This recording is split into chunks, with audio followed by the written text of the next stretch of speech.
Sherlock Holmes, A Study in Scarlet by Conan Doyle. Part 1. Chapter 1. Sherlock Holmes. In 1878, I graduated as a Doctor of Medicine from the University of London. I then moved to Netley to complete the required training for Army surgeons. Once finished, I was attached to the 5th Northumberland Fusiliers as an assistant surgeon. At the time, the regiment was stationed in India. Before I could join them, the Second Afghan War broke out. I landed at Bombay and learned that my corps had already advanced deep into enemy territory. Along with several other officers in the same situation, I followed them. I managed to reach Kandahar safely, where I finally found my regiment and began my new duties. While the campaign brought honors and promotions to many, it brought me only misfortune. I was transferred from my brigade to the Berkshires, with whom I served at the disastrous Battle of Maiwand. During the fight, I was struck in the shoulder by a Jezzail bullet. It shattered the bone and grazed the subclavian artery. I would have fallen into the hands of the enemy if not for the courage of my orderly, Murray. He threw me across a pack horse and managed to bring me safely back to the British lines. Exhausted by pain and long hardships, I was transported with a large group of wounded soldiers to the base hospital at Peshawar. I began to recover and was soon strong enough to walk through the wards or sit on the veranda. However, I was then struck down by enteric fever, the curse of our Indian colonies. For months, my life was in danger. When I finally regained consciousness and began to recover, I was so weak and thin that a medical board decided I must return to England immediately. I was sent on the troop ship Orontes and landed a month later at Portsmouth. My health was ruined, but the government granted me 9 months to try and improve it. I had no family in England and was as free as air, or as free as an income of 11 shillings and sixpence a day allows a man to be. Naturally, I gravitated toward London, that great center where all the restless and idle of the empire eventually end up. I stayed at a private hotel in the Strand for a while, living a comfortless and meaningless life. I spent my money much more freely than I should have. Eventually, my finances became so alarming that I realized I had to either leave the city for the country or completely change my lifestyle. I chose the latter. I decided to leave the hotel and find a less expensive place to live. On the day I reached this conclusion, I was standing at the Criterion bar when someone tapped me on the shoulder. It was young Stamford, who had worked under me at St. Bartholomew's Hospital. Seeing a friendly face in the vast wilderness of London is a great comfort to a lonely man. We had never been close friends, but I greeted him with genuine enthusiasm, and he seemed delighted to see me as well. In my joy, I invited him to lunch at the Holborn, and we set off together in a hansom cab. "What have you been doing with yourself, Watson?" he asked in wonder as we drove through the crowded streets. "You're as thin as a rail and as brown as a nut." I gave him a brief summary of my adventures. I finished the story just as we reached our destination. "Poor fellow," he said sympathetically. "What are you doing now?" "Looking for a place to live," I replied. "I'm trying to find comfortable rooms at a reasonable price." "That's strange," my companion remarked. "You're the second person today to say that to me." "And who was the first?" I asked. "A guy working in the chemical laboratory at the hospital. This morning he was complaining that he couldn't find anyone to share some nice rooms he'd found. They were too expensive for him alone."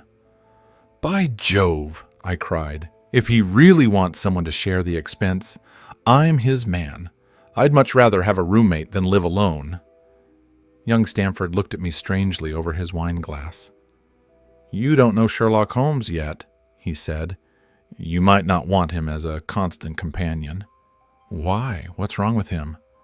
Oh, I didn't say anything was wrong. He's just a bit unusual in his ideas, an enthusiast in certain branches of science. As far as I know, he's a decent enough fellow. A medical student? I asked. No, I have no idea what his goals are. I believe he is excellent at anatomy and a first-class chemist, but he has never taken any systematic medical classes. His studies are eccentric and disorganized, but he has gathered a lot of specialized knowledge that would surprise his professors. Did you ever ask him what he's studying for? No. He isn't easy to talk to, though he can be communicative when the mood strikes him. I should like to meet him, I said. If I am to live with someone, I'd prefer a man with quiet, studious habits. I'm not strong enough yet for noise or excitement. I had enough of both in Afghanistan to last a lifetime. How can I meet him? He's sure to be at the laboratory, Stamford replied. He either avoids the place for weeks or works there from morning till night. If you like, we can drive there after lunch. Certainly, I answered, and the conversation turned to other things. As we made our way to the hospital, Stamford gave me more details about the man. Don't blame me if you don't get along, he warned. I only know him from meeting him occasionally in the lab. Since you suggested this, I won't be held responsible. If we don't get along, it will be easy to part ways, I replied. Then I looked at Stamford. It seems to me you have a reason for wanting to stay out of this. Is his temper that bad? Don't be afraid to be honest. It's hard to explain, he said with a laugh. Holmes is a bit too scientific for my taste. It almost seems cold-blooded. I could imagine him giving a friend a small dose of a new poison, not out of malice, but simply out of curiosity to see the effects. To be fair, I think he would take it himself with the same readiness. He has a passion for exact knowledge. That's a good trait. Yes, but it can go too far. When it involves beating cadavers in the dissecting rooms with a stick, it gets rather bizarre. Beating dead bodies? Yes, to test how far bruises can be produced after death. I saw him do it myself. And yet you say he's not a medical student? No, heaven knows what he is studying, but here we are. You'll have to form your own opinion. We turned down a narrow lane and entered a side door of the great hospital. The setting was familiar to me. We walked up the stone staircase and down the long corridor toward the chemical laboratory. The lab was a large room filled with countless bottles. Broad, low tables were scattered around, covered with retorts, test tubes, and flickering Bunsen burners. Only one student was in the room, leaning over a distant table, absorbed in his work. At the sound of our steps, he looked around and sprang up with a cry of joy. "I found it! I found it!" he shouted, running toward us with a test tube. "I have found a reagent that reacts to hemoglobin and nothing else!" He looked as delighted as if he had discovered a gold mine. "Dr. Watson, Mr. Sherlock Holmes," Stamford said, introducing us. "How do you do?" Holmes said, cordially, gripping my hand with surprising strength. "You have been in Afghanistan, I see." "How on earth did you know that?" I asked in astonishment. "Never mind," he said, chuckling. "The question now is about hemoglobin. Do you see the significance of my discovery?" "It's interesting chemically, I'm sure," I answered, "but practically, why man, it's the most practical medical legal discovery in years. Don't you see it gives us an infallible test for bloodstains? Come here." He grabbed my sleeve and pulled me over to his table. "Let's get some fresh blood," he said, pricking his finger with a needle and drawing a drop into a pipette. "Now, I add this small amount of blood to a liter of water. You see, the mixture looks like pure water. The proportion of blood is less than 1 in a million. Yet I have no doubt we will get the reaction." He threw a few white crystals into the vessel and added some drops of transparent fluid. Instantly the liquid turned a dark mahogany color, and a brownish dust settled at the bottom. "Ha, ha!" he cried, clapping his hands like a child with a new toy. "What do you think of that?" "It seems to be a very sensitive test," I remarked. "Beautiful." The old tests were clumsy and uncertain. Microscopic examination is also difficult, especially if the stains are old. This works whether the blood is old or new. If this test had existed before, hundreds of criminals would have been caught long ago. "Indeed," I murmured. "Criminal cases often depend on this one point.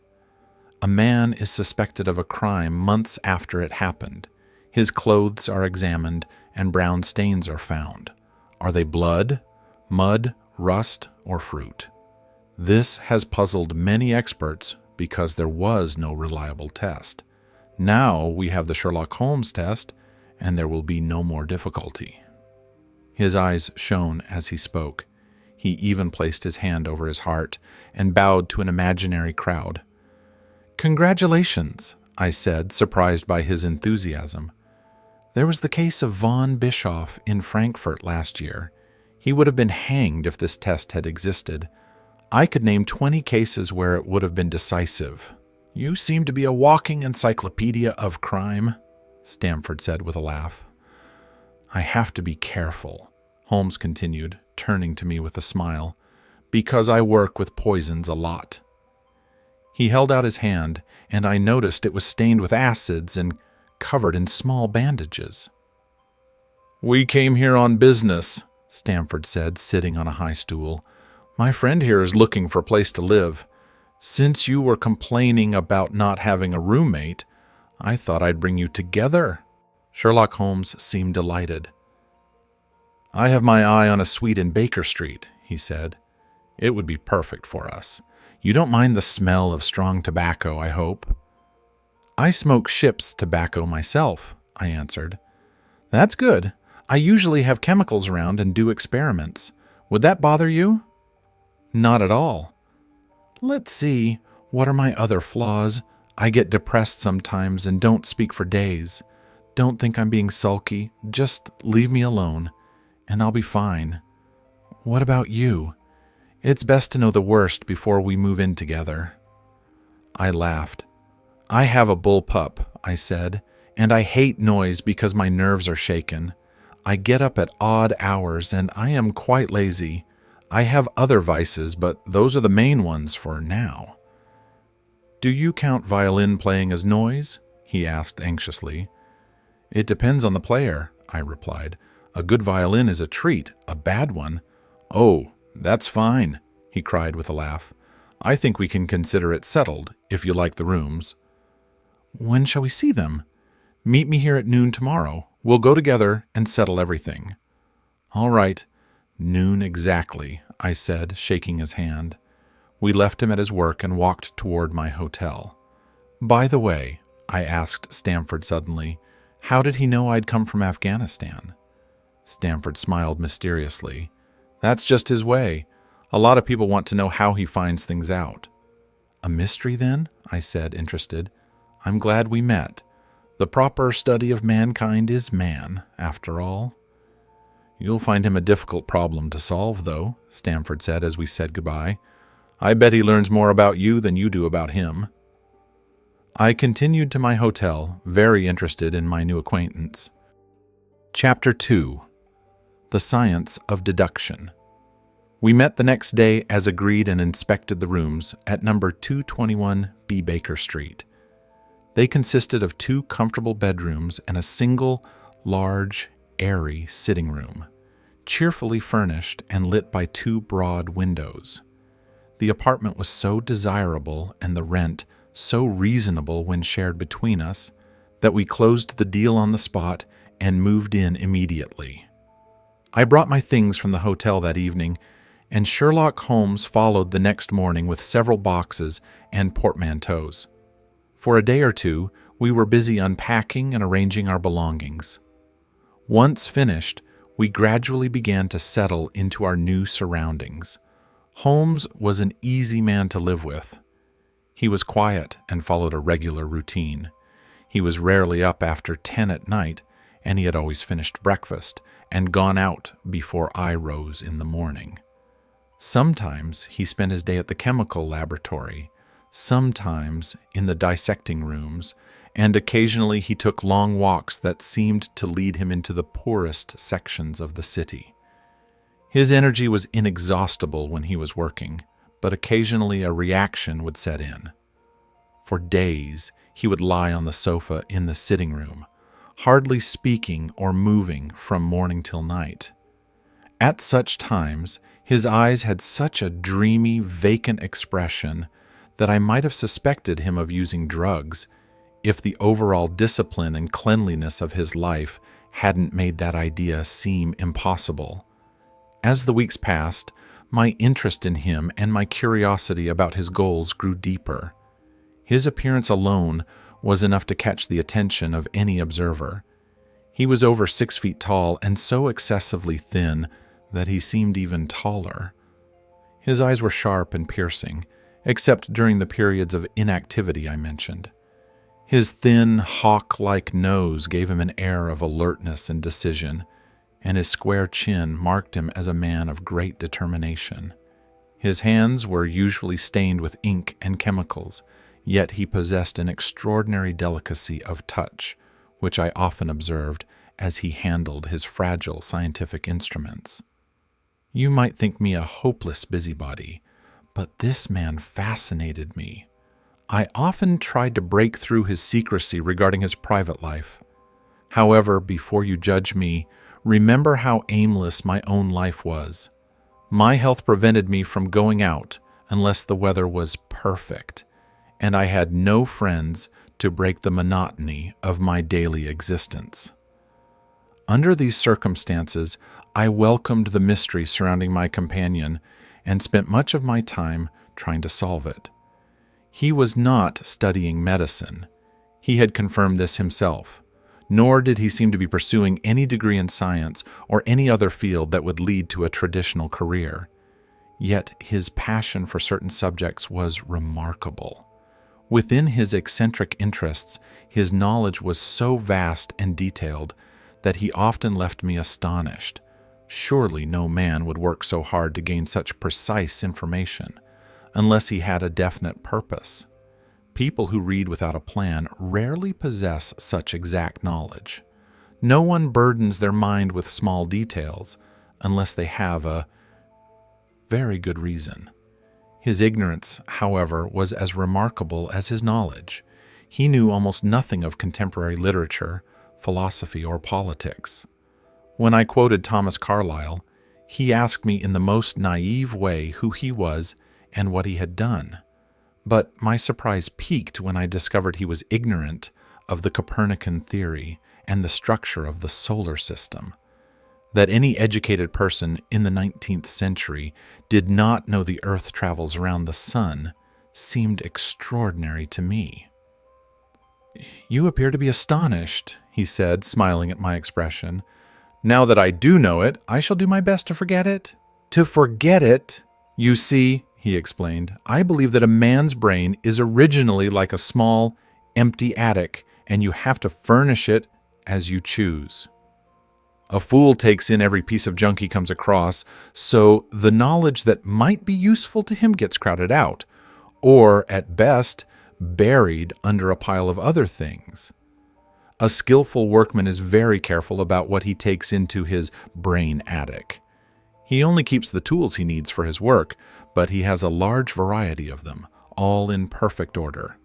It is a mistake to think that this little room has elastic walls. There comes a time when for every new piece of information, you forget something you knew before. It is vital, therefore, not to let useless facts push out the useful ones." "But the solar system," I protested. "What does it matter to me?" He interrupted impatiently. "You say we go around the sun. If we went around the moon, it wouldn't make a bit of difference to me or my work." I was about to ask what that work was, but his manner showed me the question would be unwelcome. I thought about our conversation and tried to draw my own conclusions. He said he would only learn things that helped his work. Therefore, all the knowledge he possessed had to be useful to him. I listed the subjects where he was exceptionally well informed. I even took a pencil and wrote them down. I couldn't help but smile when I finished the list. Sherlock Holmes, his limits: 1. Literature, none. 2. Philosophy, none. 3. Astronomy, none.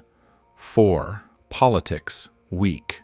5. Botany, variable, knows a lot about belladonna, opium, and poisons, knows nothing of practical gardening. 6. Geology, practical, but limited. Can distinguish different soils at a glance. He has shown me mud stains on his trousers and told me based on their color and consistency which part of London they came from. 7. Chemistry, profound. 8. Anatomy, accurate but disorganized. 9. Sensational literature, immense. He seems to know every detail of every crime committed in this century. 10. Music, plays the violin well. 11. Physical skills, expert at boxing, sword fighting, and single stick. 12. Law, good practical knowledge of British law. I threw the list into the fire in despair. If I can't figure out what career needs all these skills, I said to myself, I might as well give up. I mentioned his violin playing. It was as eccentric as his other skills. He could play difficult pieces well, but when left alone, he rarely played recognizable music. He would lean back in his armchair, close his eyes, and scrape carelessly at the fiddle across his knee. Sometimes the notes were sad and deep. Other times they were fast and cheerful. They clearly reflected his thoughts. I might have found these solos annoying, but he usually ended by playing a series of my favorite songs as an apology for testing my patience. During the first week, we had no visitors, but soon I found that he had many acquaintances from all levels of society. There was a sallow, rat-faced man named Mr. Lestrade who visited several times a week. One morning, a fashionably dressed young woman called and stayed for half an hour. That same afternoon, a gray-haired, poorly dressed man who looked like a peddler arrived, followed by an elderly woman. On another occasion, an old white-haired gentleman had an interview with him, and later, even a railway porter. Whenever these visitors arrived, Holmes would ask to use the sitting room, and I would retreat to my bedroom. I have to use this room as a place of business, he told me. These people are my clients. Again, I wanted to ask him a direct question, but I felt it would be rude to force him to confide in me. On the 4th of March, I woke up earlier than usual and found Sherlock Holmes still at breakfast. The landlady was used to me sleeping late, so my coffee wasn't ready. I rang the bell and curtly said I was ready for breakfast. Then I picked up a magazine from the table to pass the time while Holmes ate his toast. One article was marked with a pencil, The Book of Life. It claimed that an observant man could learn a vast amount by systematically examining everything he saw. It seemed like a mix of brilliance and absurdity. The reasoning was intense, but the conclusions seemed far-fetched. The writer claimed he could read a man's deepest thoughts by a momentary expression or the twitch of a muscle. He argued that deception was impossible to a trained observer. From a drop of water, the writer claimed, a logician could infer the existence of an Atlantic or a Niagara without ever seeing them. All life is a chain. Its nature is revealed by a single link. He argued that the science of deduction could only be mastered by long study. He suggested that when meeting someone, one should learn at a glance their history and profession. By a man's fingernails, His coat sleeve, his boots, the skin on his thumb and finger, his expression, all these things reveal his trade. What total nonsense, I cried, slamming the magazine down. I've never read such rubbish. What is it? Holmes asked. This article, I said, pointing at it with my spoon. I see you've marked it. I don't deny it's well written, but it's irritating. It's clearly the theory of some armchair dreamer. It isn't practical. I'd like to see him in a crowded subway car and ask him to name the trades of all his fellow travelers. I'd bet 1,000 to 1 against him. You would lose your money, Holmes remarked calmly. Actually, I wrote that article myself. You? Yes, I have a talent for both observation and deduction. The theories I express there, which seem so impossible to you, are actually very practical. I depend on them for my living. How? I asked. And I have a trade of my own. I believe I'm the only one in the world. I am a consulting detective. In London, we have many government and private detectives. When they are stuck, they come to me, and I put them on the right track. They show me the evidence, and with my knowledge of crime history, I can usually solve it. Crimes are very similar. If you know the details of 1,000 cases, it's easy to solve the 1,001st. Lestrade is a well-known detective, but he got confused recently over a forgery case, which is why he was here. And those other people? Mostly sent by private agencies. They are people in trouble who need help. I listen to their stories, give my comments, and take my fee. Do you mean to say, I asked, that without leaving your room, you can solve a mystery that others can't, even though they've seen the scene themselves? Exactly. I have an intuition for it. Occasionally a case is more complex, and I have to go see things for myself. I have a lot of special knowledge that makes it easier. Those rules of deduction that you mocked are invaluable to me. Observation is second nature. You were surprised when I told you that you had come from Afghanistan. Someone told you, no doubt? Not at all. I knew you came from Afghanistan. Through long habit, the train of thought ran so quickly through my mind that I reached the conclusion without even noticing the steps. But there were steps.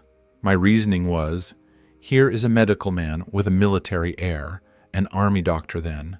He has just come from the tropics because his face is dark, but that isn't his natural skin tone. His wrists are fair. He has suffered hardship and illness, as his tired face shows. His left arm is injured and held stiffly. Where in the tropics could an English army doctor have seen hardship and been wounded? Clearly in Afghanistan. The whole thought took less than a second. I then said you were from Afghanistan, and you were amazed. It's simple enough when you explain it, I said, smiling. You remind me of Edgar Allan Poe's Dupin. I didn't think such people existed outside of books. Holmes rose and lit his pipe. You probably think you're complimenting me, he observed, but in my opinion Dupin was quite inferior. That trick of his, breaking into a friend's thoughts after 15 minutes of silence, is very superficial. He had some talent, but he was no phenomenon. What about Lecoq? I asked. Is he a good detective? Holmes sniffed. Lecoq was a bungler. He only had energy. That book made me sick. The problem was identifying a prisoner. I could have done it in 24 hours. Lecoq took 6 months. It's a textbook on what to avoid. I was annoyed to hear my favorite characters treated this way. I walked to the window and looked out at the street. He may be clever, I thought, but he is certainly arrogant. There are no crimes and no criminals these days, Holmes complained. What's the use of having brains in this profession? I could make my name famous, but there are no cases to solve. Only simple crimes with motives so obvious even the police can see through them. I was still annoyed by his attitude and changed the subject. I wonder what that man is looking for, I asked, pointing to a tall, plainly dressed man walking slowly down the street, looking at the house numbers. He held a large blue envelope. "You mean the retired sergeant of Marines," Holmes said. "He's just bragging," I thought. "He knows I can't prove him wrong." Just then, the man saw our number and ran across the street. We heard a loud knock and heavy steps on the stairs. "For Mr. Sherlock Holmes," the man said, entering and handing my friend the letter. This was my chance to humble him. "May I ask, my friend," I said in my kindest voice, "what is your trade?" "Messenger, sir," he said gruffly. "My uniform is being repaired." "And what was your previous job?" I asked, glancing at Holmes. "A sergeant, sir. Royal Marine Light Infantry. No answer? Thank you, sir." He saluted and was gone. Chapter 3. The Lauriston Gardens Mystery. I confess I was startled by this fresh proof of my companion's theories. My respect for his analytical powers increased tremendously. However, a small suspicion remained in my mind that the whole episode had been prearranged to dazzle me, though I couldn't imagine why he would bother.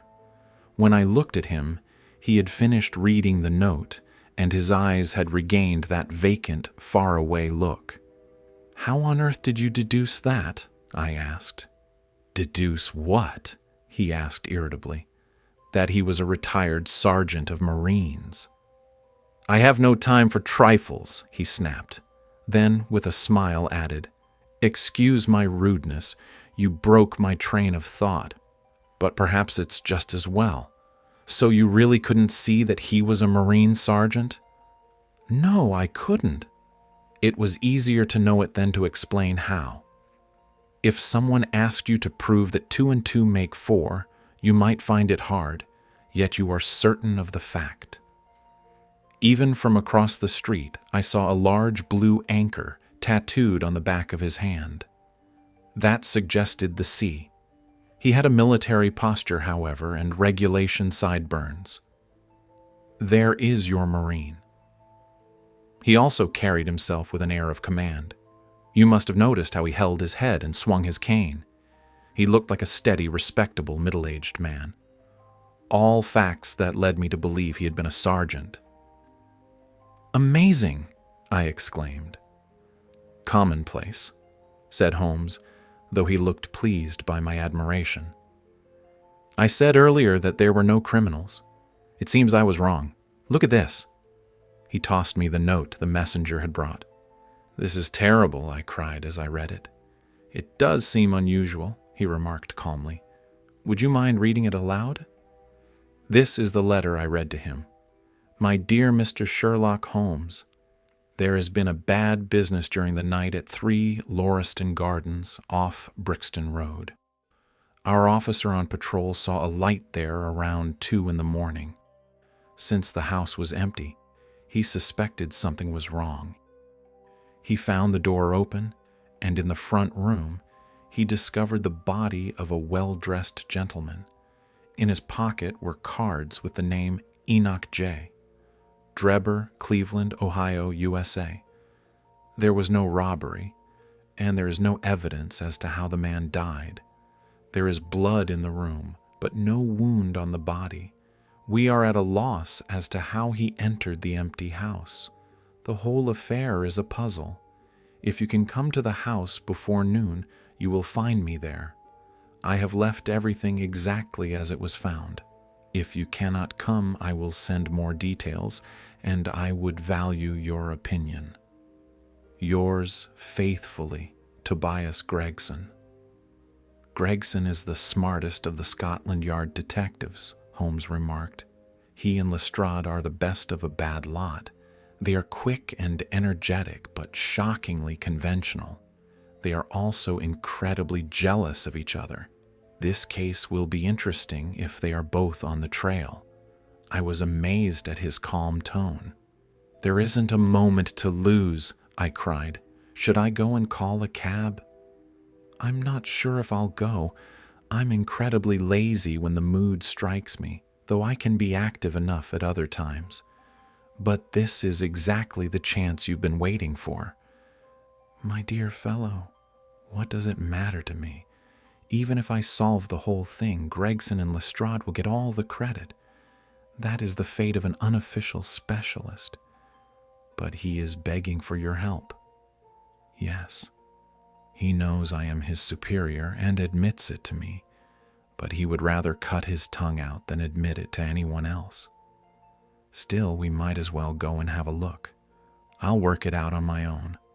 At the very least, I might get a laugh at their expense.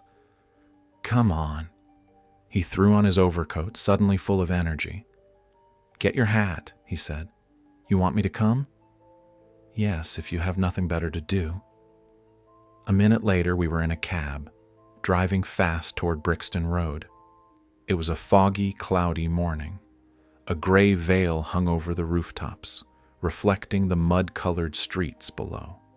Holmes was in high spirits and chatted away about violins and the differences between rare instruments. I remained silent. The gloomy weather and the grim business ahead depressed me. You don't seem to be thinking much about the case, I said finally, interrupting his musical lecture. No data yet, he answered. It is a major mistake to theorize before you have all the evidence. It biases the judgment. You'll have your data soon, I remarked, pointing ahead. This is Brixton Road, and that is the house. So it is. Stop, driver, stop. We were still 100 yards away, but he insisted we get out and finish the journey on foot. Number 3 Lauriston Gardens looked ominous. It was one of 4 houses set back from the street. 2 were occupied and 2 were empty. The empty ones had blank, melancholy windows with "To Let" signs stuck to the glass like cataracts. A small garden with sickly plants separated the house from the street, crossed by a narrow, yellowish path of clay and gravel. The ground was very muddy from the night's rain. A low brick wall surrounded the garden, and a sturdy police officer leaned against it, watched by a small group of curious onlookers. I expected Holmes to rush into the house immediately. Instead, he lounged on the sidewalk with an air of indifference that seemed almost forced. He gazed at the ground, the sky, and the opposite houses. Then he walked slowly down the path, or rather, along the edge of the grass, keeping his eyes fixed on the ground. Twice he stopped, and once I saw him smile and heard a cry of satisfaction. There were many footprints in the wet clay, but since the police had been walking over them, I didn't see how he could learn anything. Still, I trusted his sharp perception. At the door, we were met by Gregson, a tall, pale man with a notebook. He rushed forward and shook Holmes's hand.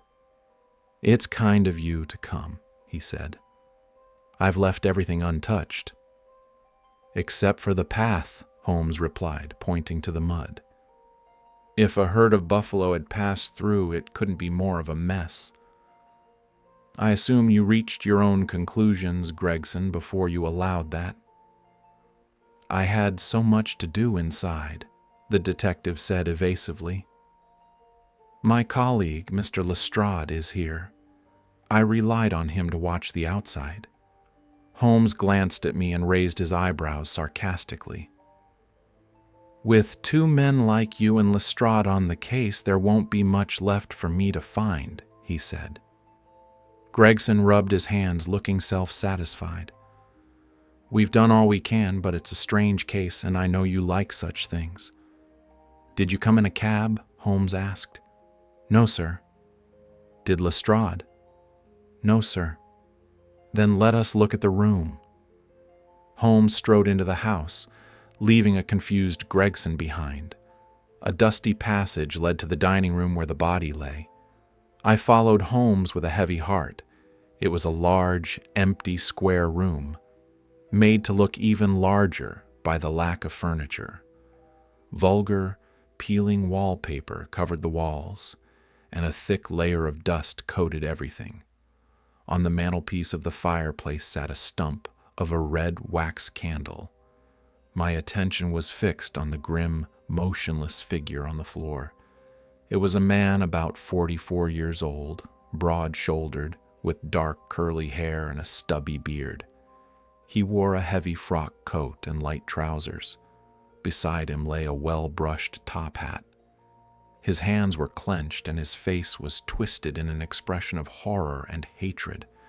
I have seen death in many forms, but never more terrifying than in that dark, grimy room.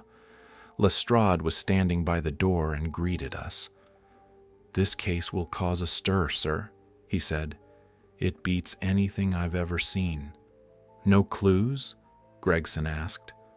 "None at all," Lestrade replied. Holmes knelt by the body and examined it intently.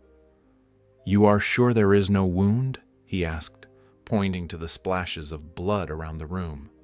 "Positive!" both detectives cried. "Then this blood belongs to someone else, presumably the murderer," Holmes said. "It reminds me of a case in Utrecht in 1834. Do you remember it, Gregson?" "No, sir."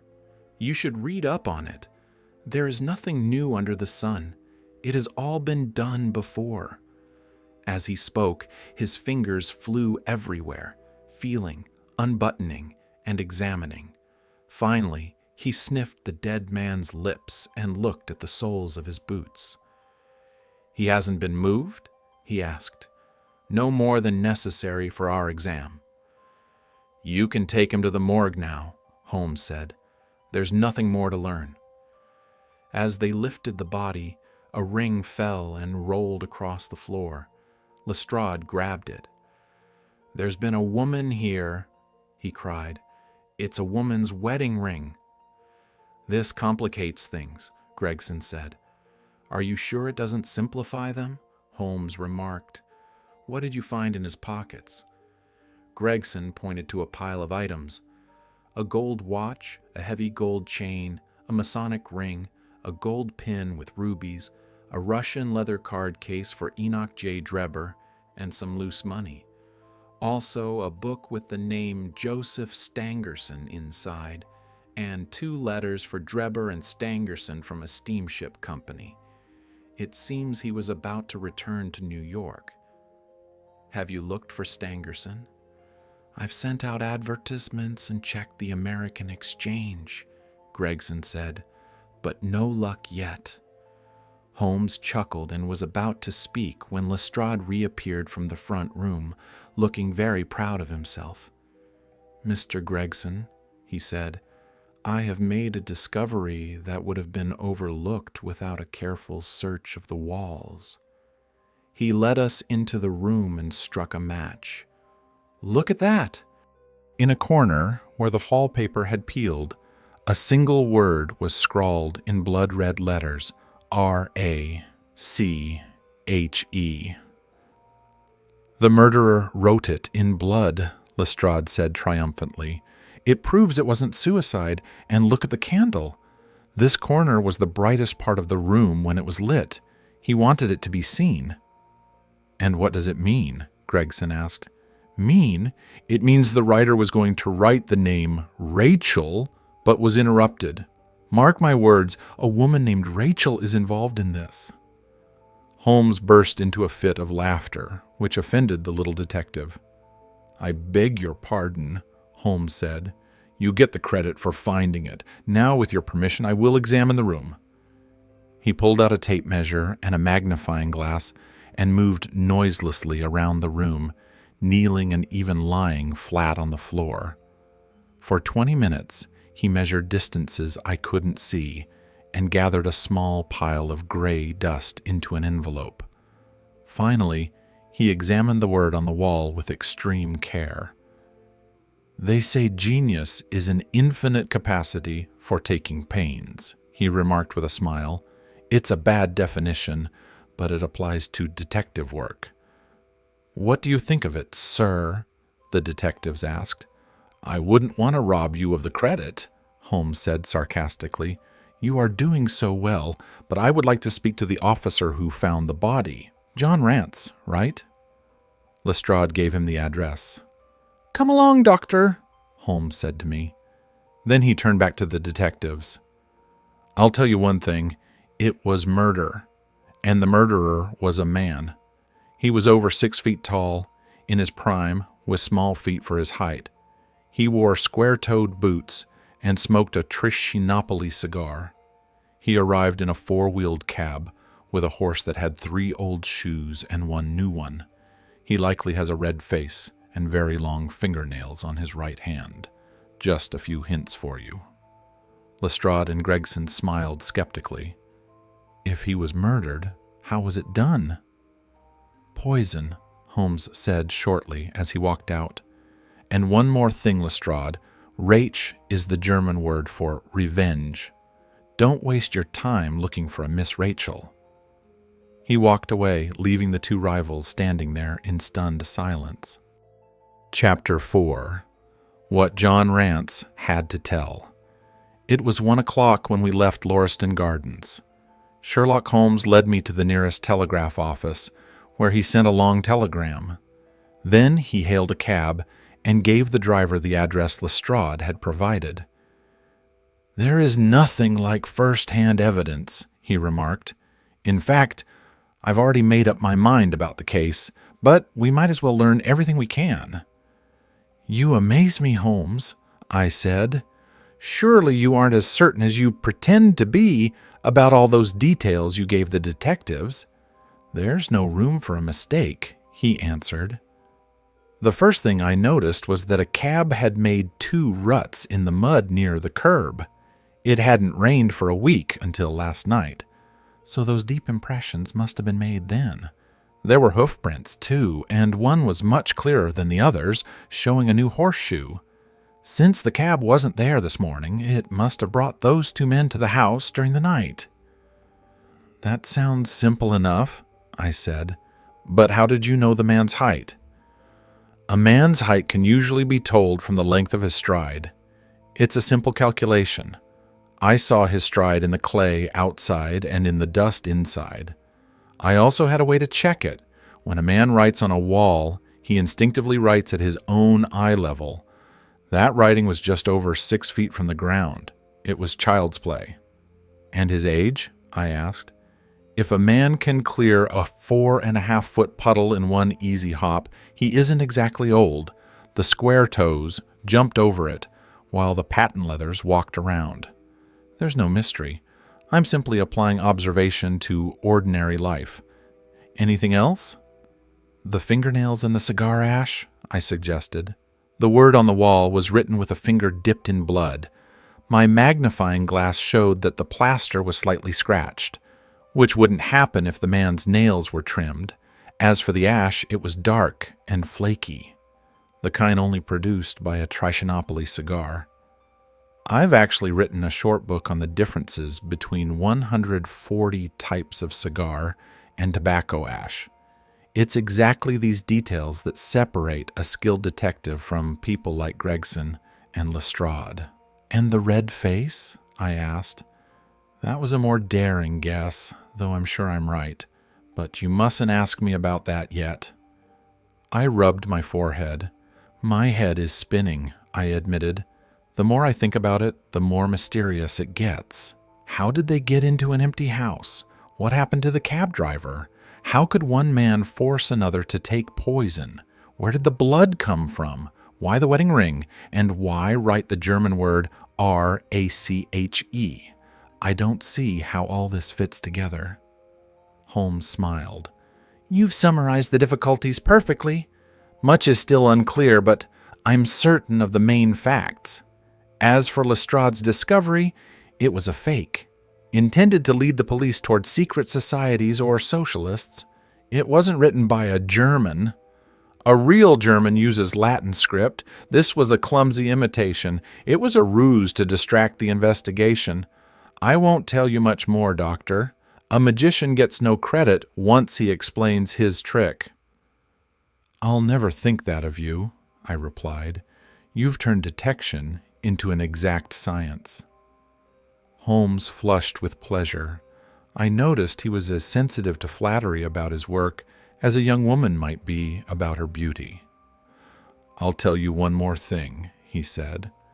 The two men came in the same cab and walked up the path together as friends, likely arm in arm. Inside they walked around. I could see in the dust that Square Toes grew more and more excited, his strides getting longer. He was talking himself into a fury. Then the tragedy happened. That's all I know for sure. The rest is just theory. But we have a good start. We must hurry. I want to catch a concert this afternoon. Our cab wound through a series of dreary streets until the driver stopped. "That's Audley Court," he said, pointing to a narrow opening between brick buildings. Audley Court was not attractive. We walked through a courtyard filled with dirty children and hanging laundry until we reached number 46. A small brass plate bore the name Rance. The constable was in bed, but he eventually came to the parlor, looking irritable. Holmes took a gold coin from his pocket and played with it. "We wanted to hear your report firsthand," he said. Rance's eyes fixed on the gold. "I'll be happy to tell you anything, sir." He sat down and began his story. "My shift is from 10 to 6. At 1 o'clock it started to rain. Around 2 I walked down Brixton Road. It was lonely and quiet. I was thinking how much I'd like a drink when I saw a light in that empty house. I knew the place was supposedly haunted by the last tenant who died of typhoid, so seeing a light gave me a bit of a turn. I walked to the door." "You stopped, then walked back to the gate," Holmes interrupted. "Why?" Rance jumped in surprise. "That's true, sir. Though how you know it, I don't know. I felt a bit nervous being alone there, thinking maybe it was a ghost. I went back to the gate to see if I could see my partner's lantern, but the street was empty." "No one at all?" "Not a soul, sir. So I went back and pushed the door open. Inside, I found the candle on the mantel and the body on the floor." "Yes, we know the rest," Holmes said. "You walked around, knelt by the body, then checked the kitchen, and then—" Rance stood up, looking frightened. "Where were you hiding to see all that? You know more than you should." Holmes laughed and gave the man his card. "I'm not the murderer, Rance. I'm a detective. What did you do next?" Rance sat back down, still confused. "I blew my whistle, which brought 3 other officers, but the street was empty then, except for one guy." "Who?" Holmes asked sharply. "Just some drunk," Rance grinned. "I've seen many drunks, but this one was far gone. He was leaning against the railings, singing at the top of his lungs. He couldn't even stand, let alone help." "What did he look like?" "He was just a very drunk man," Rance said, annoyed. "We would have arrested him if we weren't so busy with the body." "His face, his clothes," Holmes pressed.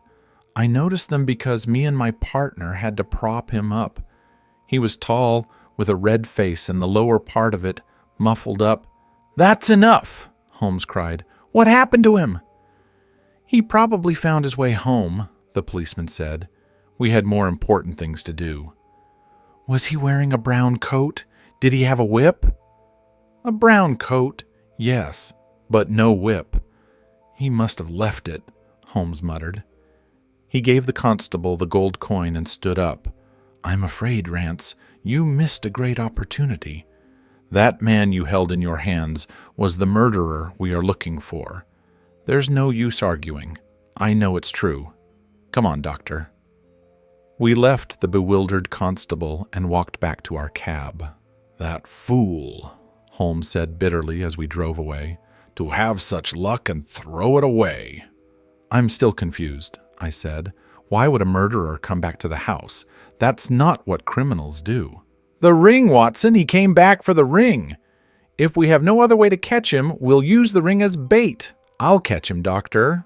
"I'd bet on it. Thank you for coming with me. If not for you, I might have missed this study in Scarlet. A bit of art talk, eh?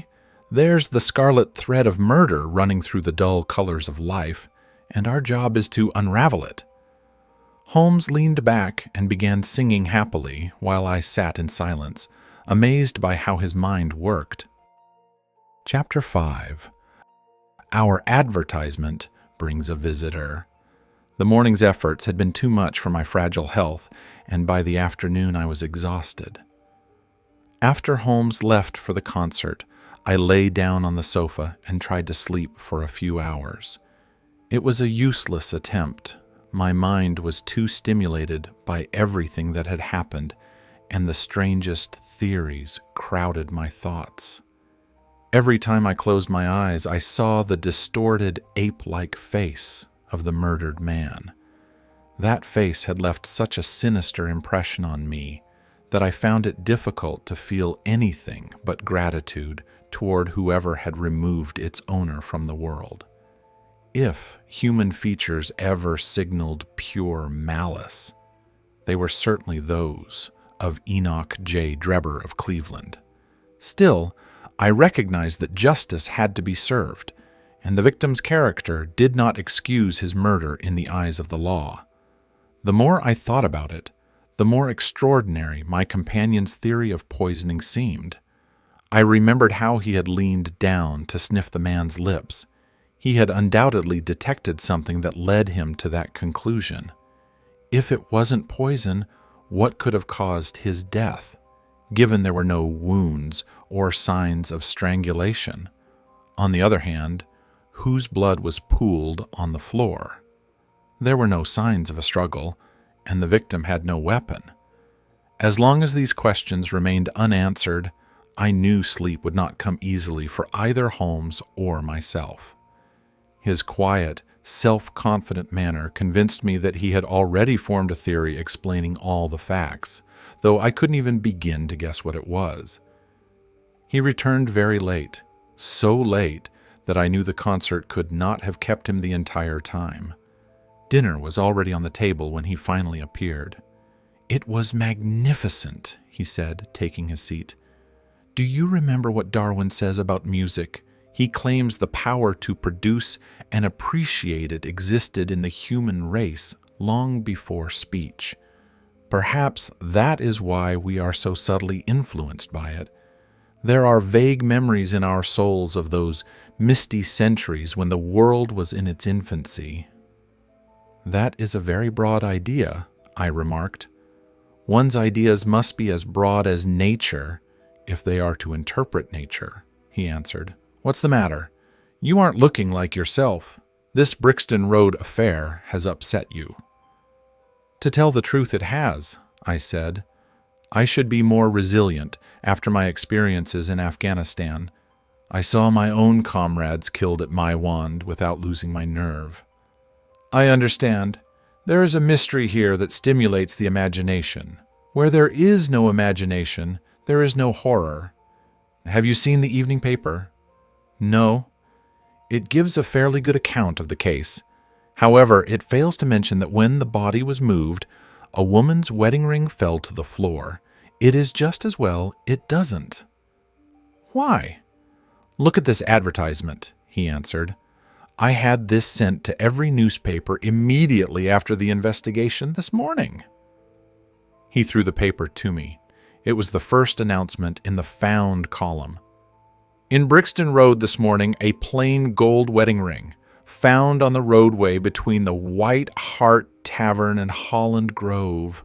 Apply to Dr. Watson, 221B Baker Street, between 8 and 9 this evening." "Excuse me for using your name," he said. "If I used my own, some of those idiots at Scotland Yard would recognize it and try to interfere." "That is fine," I answered. "But if someone comes, I don't actually have the ring." "Oh, yes, you do," he said, handing me one. "This will work perfectly. It is almost an exact copy. And who do you expect will answer this?" "The man in the brown coat, our friend with the square-toed boots. If he doesn't come himself, he will send an accomplice." "Wouldn't he think it's too dangerous?" "Not at all. If my view of the case is correct, this man would risk anything rather than lose that ring. I believe he dropped it while leaning over Drebber's body and didn't notice it at the time. After leaving the house, he realized it was missing and hurried back, but found the police already there because he had foolishly left a candle burning. He had to pretend to be drunk to avoid suspicion at the gate. Now, put yourself in his place. He would look at the evening papers hoping someone found it. He will see this and be overjoyed. He won't see a trap. There's no reason for him to link the finding of a ring to the murder. He will come. You will see him within the hour. And then? I asked. You can leave him to me. Are you armed? I have my old service revolver and some ammunition. You had better clean and load it. He will be a desperate mon, and though I plan to take him by surprise, we should be ready for anything. I went to my room and followed his advice. When I returned, the table was clear and Holmes was engaged in his favorite hobby, playing the violin. The plot thickens, he said as I entered. I just received a reply to my American telegram. My view of the case is correct. And what is that? I asked eagerly. My violin needs new strings, he remarked. Put your pistol in your pocket. When the fellow arrives, speak to him naturally. Leave the rest to me. Don't frighten him by staring too hard. It is 8 o'clock now, I said, looking at my watch. Yes, he should be here any minute. Open the door slightly. That's it. Now put the key on the inside. Thank you. This is a strange old book I found at a stall yesterday, De Jure Intergentes, published in Latin in 1642. The world was a very different place when this was printed. As he spoke, the doorbell rang sharply. Sherlock Holmes rose quietly and moved his chair toward the door. We heard the servant walk through the hall and the click of the latch. "Does Dr. Watson live here?" asked a clear but harsh voice. We couldn't hear the servant's reply, but the door closed and someone began to climb the stairs with a slow, shuffling step. A look of surprise crossed Holmes's face as he listened. There was a faint tap at the door. "Come in," I called to Moot. Instead of the violent man we expected, a very old and wrinkled woman hobbled into the room. She seemed dazzled by the light. After a quick curtsy, she stood blinking at us, fumbling in her pocket with shaky fingers. I glanced at Holmes. He looked so disappointed that I struggled to keep a straight face. The old woman pulled out a newspaper and pointed to our ad. "This is why I'm here, gentlemen," she said. "A gold wedding ring found in Brixton Road. It belongs to my daughter Sally. She's only been married a year, and her husband is a steward on a ship. I don't know what he'd do if he came home and found her without her ring. He's a short-tempered man, especially when he's been drinking. She went to the circus last night and—" "Is this her ring?" I asked. "Thank God!" she cried. "Sally will be so happy tonight. That's the ring." "What is your address?" I asked, picking up a pencil. 13 Duncan Street, Houndsditch. It's a long way from here." "The Brixton Road is not on the way from any circus to Houndsditch," Holmes said sharply. The old woman turned and looked at him with her red-rimmed eyes. "The gentleman asked for my address," she said. "Sally lives in lodgings at 3 Mayfield Place, Peckham." "And your name?" "Sawyer. Hers is Dennis. She married Tom Dennis, a hard-working lad at sea, but when he's on shore, the bars and the liquor—" "Here's your ring, Mrs. Sawyer," I interrupted, following a sign from Holmes.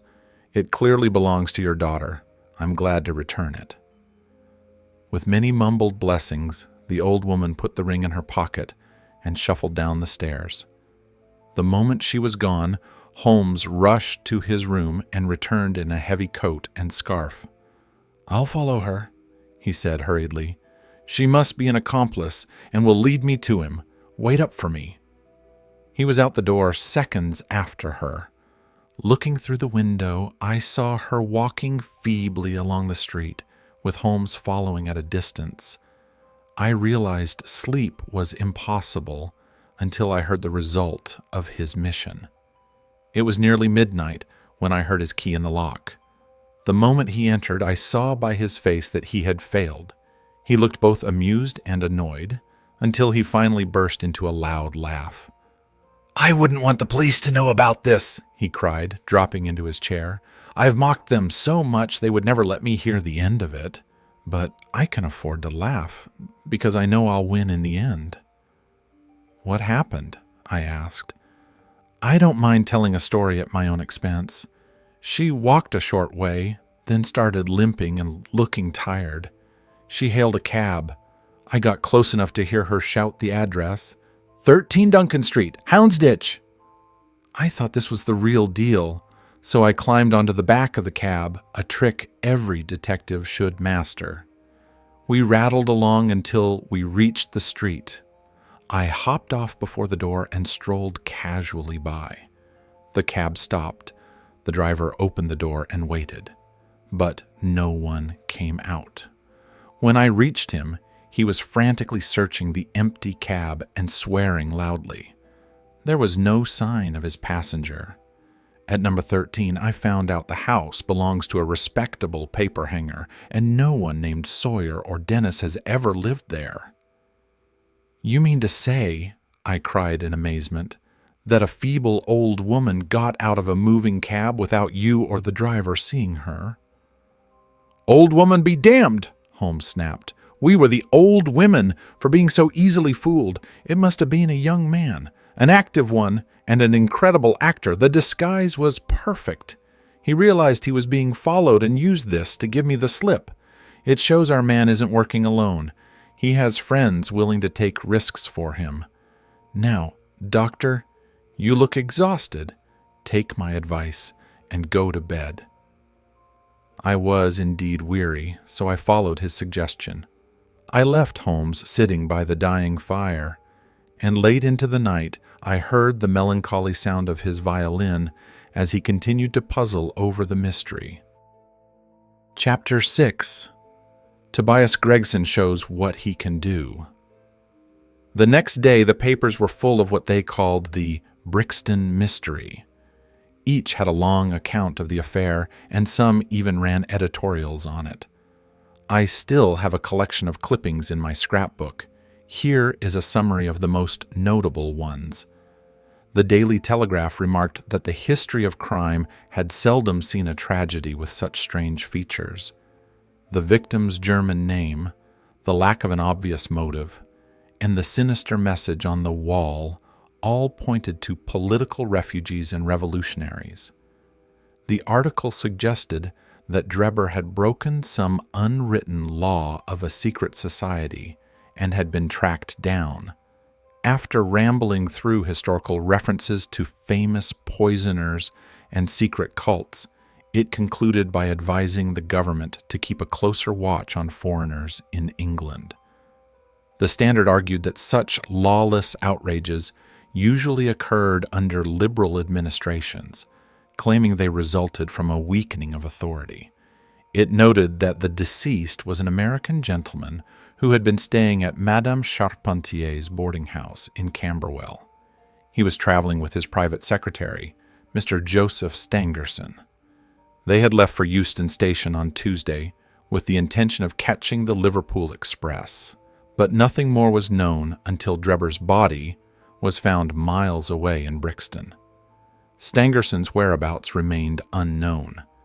The paper added that they were pleased to see Mr. Lestrade and Mr. Gregson of Scotland Yard on the case, anticipating a speedy resolution. The Daily News was certain the crime was political. It argued that the harsh regimes of continental Europe drove many men to England who might have been good citizens if they hadn't been soured by their experiences. Among these men, a strict code of honor existed, and any violation was punished by death. The paper praised Gregson's energy in locating the victim's previous address. Sherlock Holmes and I read these notices over breakfast, and they seemed to amuse him greatly. "I told you that no matter what happened, Lestrade and Gregson would be sure to take the credit." "That depends on how it ends." "Oh, it doesn't matter in the least. If the man is caught, it will be because of their hard work. If he escapes, it will be despite their hard work. Whatever they do, they will find people to admire them. As the saying goes, A fool always finds a bigger fool to admire him. Suddenly we heard many footsteps in the hall and on the stairs, accompanied by our landlady's audible sounds of disgust. "It's the Baker Street division of the detective police force," Holmes said gravely. Just then, half a dozen of the dirtiest and most ragged street kids I had ever seen rushed into the room. "Attention!" Holmes barked, and the 6 little rascals stood in a line like disreputable statues. "In the future, only Wiggins comes up to report.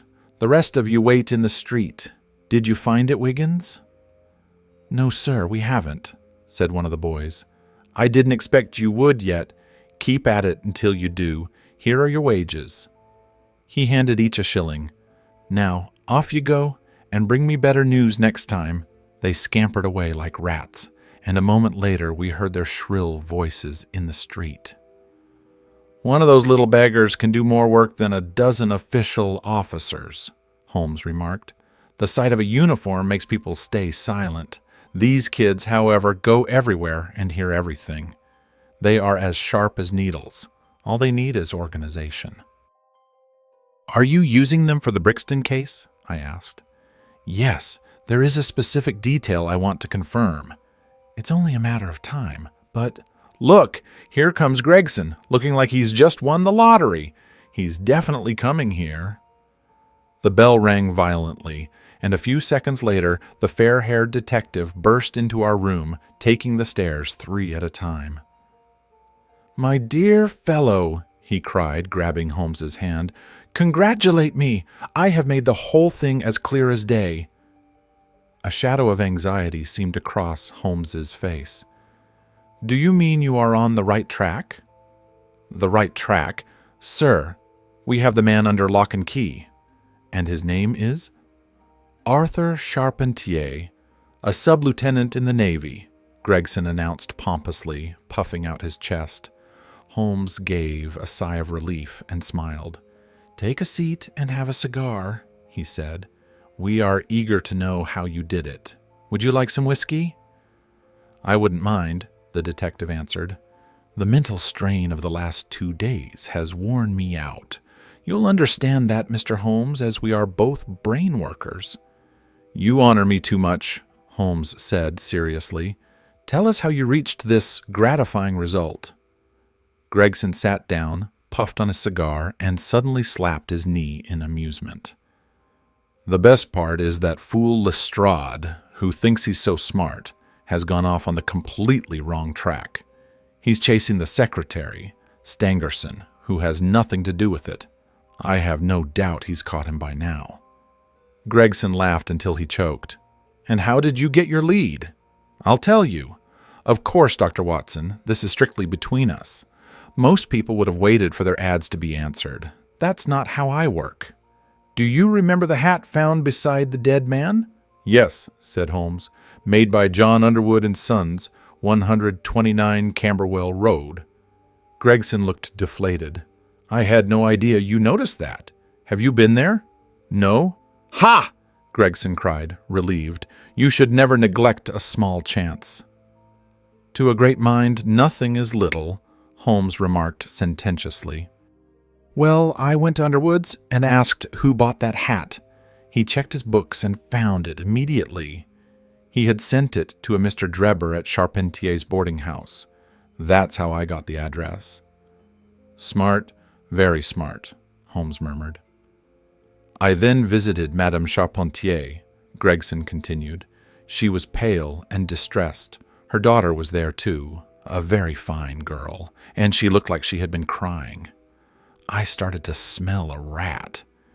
You know that feeling, Mr. Holmes, a kind of thrill when you hit the right scent. I asked if they had heard about Drebber's death. The mother couldn't speak. The daughter burst into tears. I knew then that they were hiding something." Gregson detailed how he pressured them. The mother tried to hide the truth, but the daughter, Alice, insisted on being honest. She revealed that Drebber was a coarse, drunken man who had been inappropriate with the maids and eventually with her. He had even tried to grab her. Mrs. Charpentier had kicked him out for it. But then, Gregson continued, Drebber returned an hour later, drunk and aggressive. He tried to force Alice to run away with him. Her brother, Arthur, walked in and saw him grabbing her wrist. Arthur chased him out with a heavy oak stick. He told his mother, "I don't think that fellow will trouble us again. I'll just follow him and see what he does." He took his hat and left. The next morning, Drebber was dead.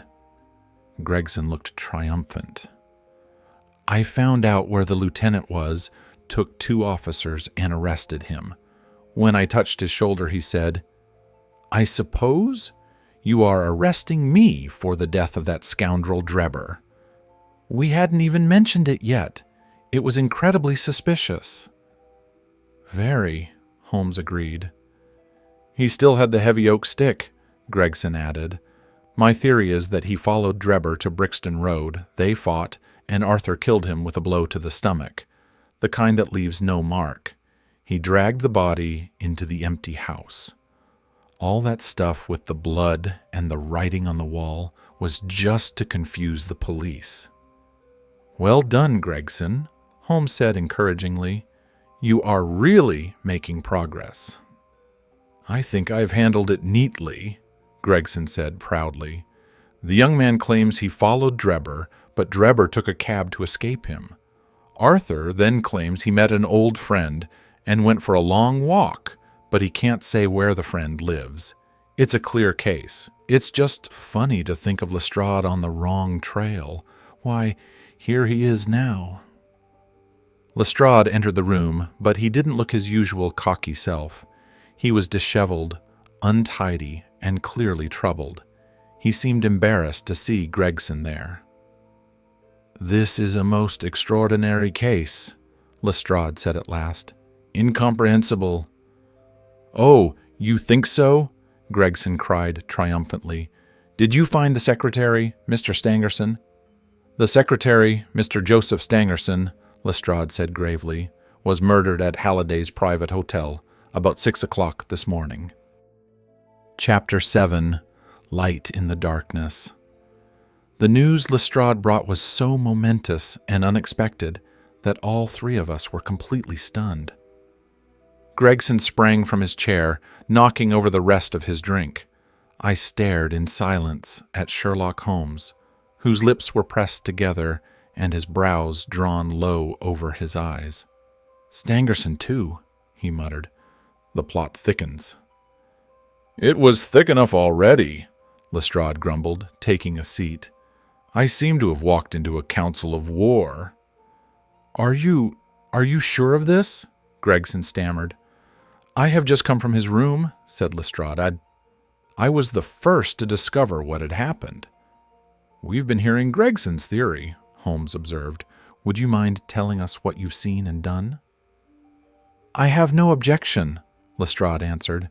I freely admit I thought Stangerson was involved in Drebber's death. This new development proves I was completely wrong. Driven by that one idea, I set out to find the secretary. They had been seen together at Euston Station around 8:30 on the night of the 3rd. At 2 a.m, Drebber was found dead. My goal was to find out where Stangerson was during that time and where he went afterward. I searched the hotels near Euston, assuming that if they became separated, he would stay nearby to wait for Drebber the next morning. They likely had a prearranged meeting place, Holmes remarked. Exactly. This morning at 8, I reached Halliday's private hotel. They confirmed a Mr. Stangerson was staying there. He had been waiting for a gentleman for 2 days, they said. I went up to his room on the 2nd floor. As I reached the door, I saw something that made me feel sick, despite my 20 years on the force. From under the door, a thin red ribbon of blood meandered across the passage, forming a small pool. We broke the door down. The window was wide open, and beside it, huddled in his nightshirt, lay the body of Joseph Stangerson. He had been stabbed in the left side, straight through the heart. And now comes the strangest part. What do you suppose was written above the body?" "The word Rothschild, written in blood," Holmes answered before I could even shudder. "That was it," Lestrade said in an awestruck voice. We were all silent for a moment. Lestrade continued. "The man was seen. A milk boy noticed a ladder leaning against the open second-floor window. He saw a man descend the ladder so calmly and openly that the boy assumed he was a carpenter working at the hotel. He described him as tall, with a reddish face, wearing a long brownish coat. He must have stayed in the room for some time after the murder. We found blood-stained water in the basin where he washed his hands and marks on the sheets where he had wiped his knife." I glanced at Holmes. The description matched his own perfectly, but there was no trace of pride on his face. "Did you find anything in the room?" Holmes asked. "Nothing of importance," Lestrade replied. "Stangerson had Drebber's purse with 80 pounds in it, but nothing was taken. Robbery was not the motive. There were no papers except a telegram from Cleveland a month ago. J.H. is in Europe. No name was signed. There was also a glass of water on the table and a small box of pills on the windowsill." Holmes sprang from his chair with a cry of delight. "The last link!" he exclaimed. "My case is complete." The two detectives stared at him in amazement. "I now hold all the threads of this tangle," Holmes said confidently. "I am as certain of the facts as if I had seen them with my own eyes. I will prove it to you. Lestrade, do you have those pills?" "I have them right here," Lestrade said, producing a small white box. "I took them as a precaution, though I didn't think they were important." "Give them to me," said Holmes. "Now, doctor," he turned to me, "are these ordinary pills?" They were certainly not. They were a pearly gray color, small and almost transparent against the light. "I imagine they are soluble in water," I remarked. "Precisely," Holmes answered. "Now, would you mind bringing up the landlady's old terrier? The poor dog is suffering, and she wanted it put out of its misery yesterday." I brought the dog up. It was clear the animal was near the end of its life. Holmes cut one of the pills in two, dissolved it in a teaspoon of water, added a little milk, and gave it to the dog. We watched intently, but nothing happened. The dog continued to breathe heavily, neither better nor worse. Holmes looked at his watch. As the minutes passed with no result, he became visibly frustrated, pacing the room and drumming his fingers on the table. The two detectives smiled derisively. "It can't be a coincidence," he cried. "It's impossible. I have it." He rushed to the box, took the other pill, dissolved it, and gave it to the dog. The creature's tongue had barely touched the liquid before it shivered and fell dead on the spot. Sherlock Holmes wiped the sweat from his forehead. "I should have had more faith," he said. "Of the two pills in that box, one was a deadly poison and the other was completely harmless. I should have known that even before I saw the box." The detectives were stunned. Holmes explained that mystery is often simpler than it appears. Commonplace crimes are the hardest to solve because they offer no unique details. These strange elements, the blood, the writing, the pills, actually made the case easier for me. Gregson, losing his patience, cut in. "Look, Mr. Holmes, we admit you are smart, but we need a name. Can you tell us who did it?" "I agree with Gregson," Lestrade added. "You say you have all the evidence. Don't keep it from us any longer." "There will be no more murders," Holmes said, stopping abruptly. "I do know the name of the assassin, but catching him is another matter. He is a shrewd and desperate man. However, I expect to have him shortly. I have made my own arrangements." Just then there was a knock at the door. Young Wiggins, the leader of the street kids, entered.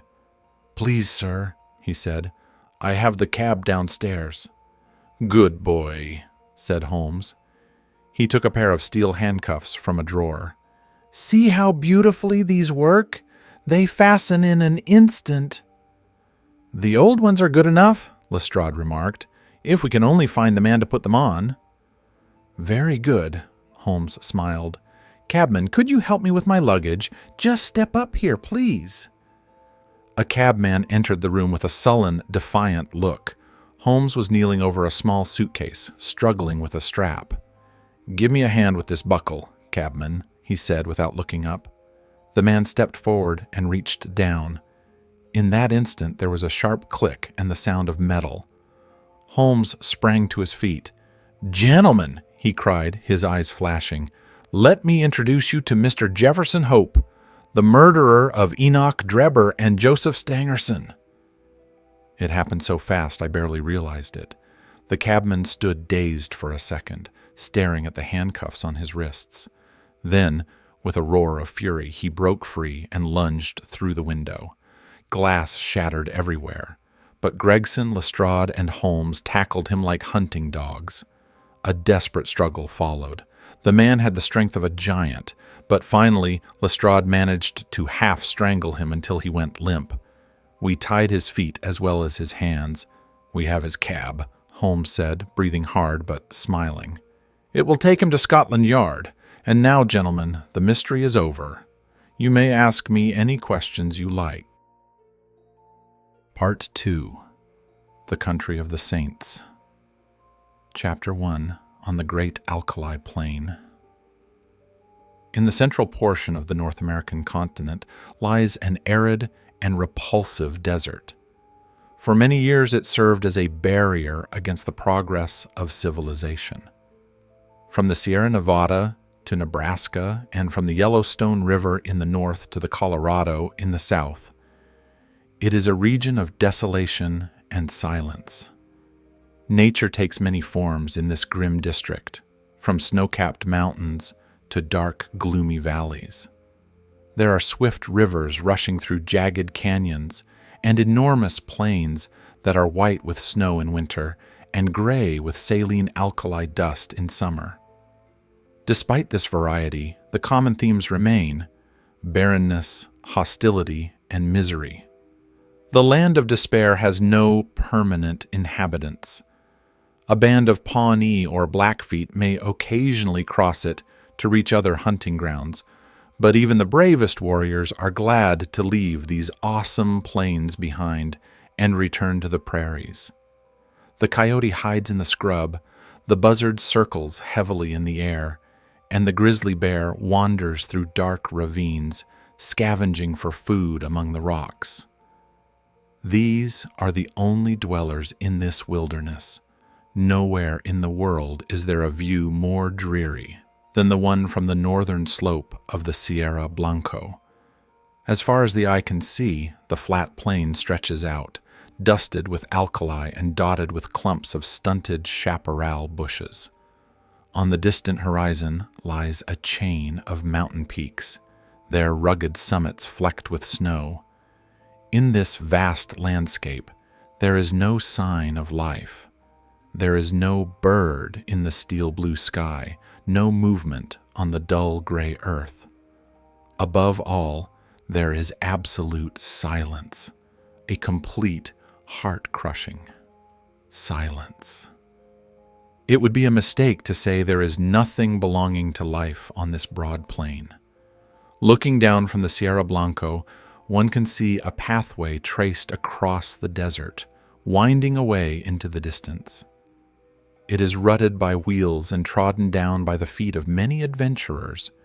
Here and there, white objects glisten in the sun against the dull alkali. Upon closer examination, these are bones, some large and coarse, others smaller and more delicate. The former belonged to oxen, the latter to humans. For 1,500 miles, one can trace this ghastly caravan route by the remains of those who fell by the wayside. On May 4th, 1847, a solitary traveler stood looking down on this scene. His appearance was so gaunt, he might have been the very spirit of the region. It was difficult to tell if he was closer to 40 or 60. His face was lean and haggard, his skin like brown parchment stretched tightly over his bones. His long brown hair and beard were flecked with white, and his sunken eyes burned with an unnatural light. The hand that grasped his rifle was as thin as a skeleton's. He leaned on his weapon for support, yet his tall, massive frame suggested a once vigorous constitution. However, on his gaunt face and the way his clothes hung baggily over his shriveled limbs revealed the truth. The man was dying of hunger and thirst. He had struggled down the ravine to this small elevation in the vain hope of finding water. Now, he saw only the salt plain and distant mountains, with no sign of a tree or plant that might indicate moisture. There was no hope in the landscape. Looking north, east, and west, he realized his journey was over. He was about to die on this barren crag. "Why not here, as well as in a feather bed 20 years from now?" he muttered, seating himself in the shelter of a boulder. Before sitting, he set down his rifle and a large bundle tied in a gray shawl. The bundle appeared too heavy for him. As he lowered it, it hit the ground with some force. Instantly, a small moaning cry came from the parcel, and a scared little face with bright brown eyes and dimpled fists emerged. "You hurt me," a childish voice said reproachfully. "Did I?" the man answered regretfully. "I didn't mean to." He unwrapped the shawl and revealed a pretty girl of about 5. Her dainty shoes and smart pink dress with a linen apron showed a mother's care. Though pale and thin, she seemed to have suffered less than the man. "How is it now?" he asked anxiously as she rubbed her golden curls. "Kiss it and make it better," she said with perfect gravity, showing him the injury. "That's what Mother used to do. Where's Mother?" "Mother's gone. You'll see her before long." "Gone, eh?" the girl said. "Funny she didn't say goodbye. She almost always did, even if she was just going to Auntie's for tea. And now she's been away 3 days. It's awfully dry, isn't it? Isn't there any water or food?" "No, there isn't anything, dear. You'll just need to be patient. Put your head against me and you'll feel better. It isn't easy to talk when your lips feel like leather, but I should let you know how things stand. What do you have there?" "Pretty things," the girl cried, holding up fragments of mica. "When we go back home, I'll give them to Brother Bob." "You'll see prettier things than those soon," the man said confidently. "Do you remember when we left the river?" "Oh, yes." "Well, we thought we'd find another river soon, but something went wrong, the compass or the map, and it never appeared. The water ran out except for a little drop for you, and you couldn't wash yourself," she interrupted, staring at his grimy face. "No, nor drink.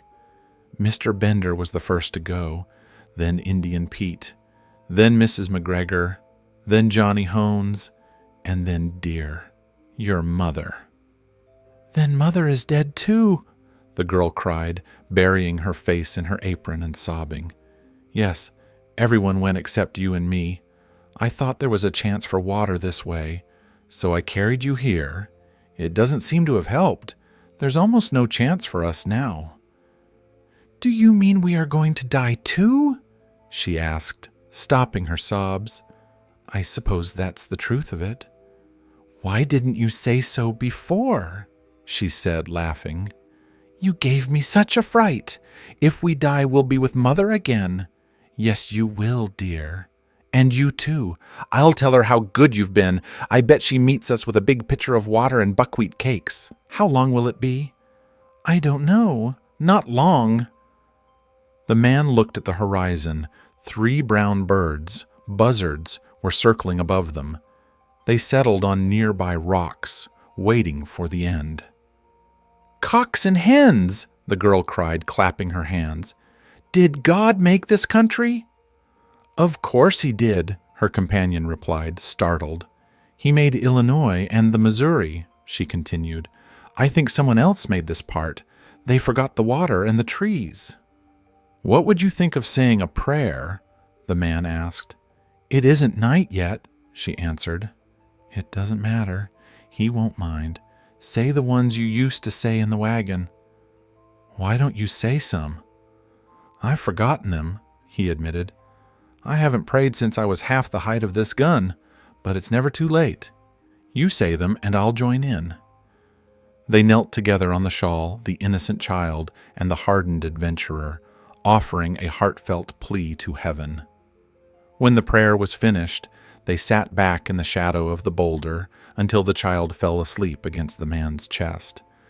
He watched over her for a while, but after 3 days without rest, his own exhaustion took over. Soon, they were both fast asleep. Half an hour later, a dust cloud appeared on the horizon. It grew larger and broader until it was clear it was raised by a great multitude. In this desert, it could not be a herd of bison. As the dust drew nearer, the canvas tops of wagons and armed horsemen appeared. It was a massive caravan, thousands of people, wagons, and livestock stretching across the plain. This was no ordinary group of immigrants. It was a nomadic people seeking a new home. At the head of the column rode 20 stern men in homespun clothes, armed with rifles. They halted at the base of the crag. "The wells are to the right, my brothers," said one clean-shaven man with gray hair. "To the right of the Sierra Blanco, then we shall reach the Rio Grande," said another. "Do not fear for water," cried a third. "He who drew it from the rocks will not abandon his chosen people." "Amen," they responded. Suddenly a young man pointed to the crag above. A small wisp of pink fabric was fluttering against the gray rocks. The men immediately reached for their guns, fearing an ambush. "Redskins!" was the cry. "There can't be many Indians here," said the leader, Elder Stangerson. "We've passed the Pawnee territory." A few young men dismounted and climbed the slope to investigate. They reached the top and stood frozen in astonishment. There, against a boulder, lay a gaunt man and a little girl, both fast asleep. 3 buzzards sat nearby but flew away at the men's approach. The noise woke the sleepers. The man struggled to his feet, staring in disbelief at the thousands of people and animals below. "I must be delirious," he muttered. The rescuers quickly convinced them it was no delusion. They carried the child and the man down to the wagons. "My name is John Ferrier," the man explained. "Me and this little one are all that's left of 21 people. The rest died of thirst and hunger." "Is she your child?" someone asked. "She is now," Ferrier replied defiantly. "I saved her. She's Lucy Ferrier from this day on. But who are you? There are so many of you." "Nearly 10,000, a young man said. "We are the chosen of the angel Moroni." "I have never heard of him," Ferrier said. "Do not jest," the man replied sternly. "We are the Mormons. We have come from Nauvoo, Illinois, seeking a refuge in the heart of the desert." "I see," said Ferrier. "The Mormons. We follow our prophet. You must come before him." They reached a large, ornate wagon pulled by 6 horses. A man about 30 years old, with a massive head and a resolute expression, sat reading a book. This was their leader. "If we take you with us," he said solemnly, "it can only be as believers in our creed. We will have no wolves in our fold. Better that your bones bleach here than that you corrupt the fruit. Will you come on these terms?" "I'll come on any terms," Ferrier said emphatically. "Take him, Brother Stangerson," the leader ordered. "Give them food and drink. Teach him our creed. Forward. On to Zion."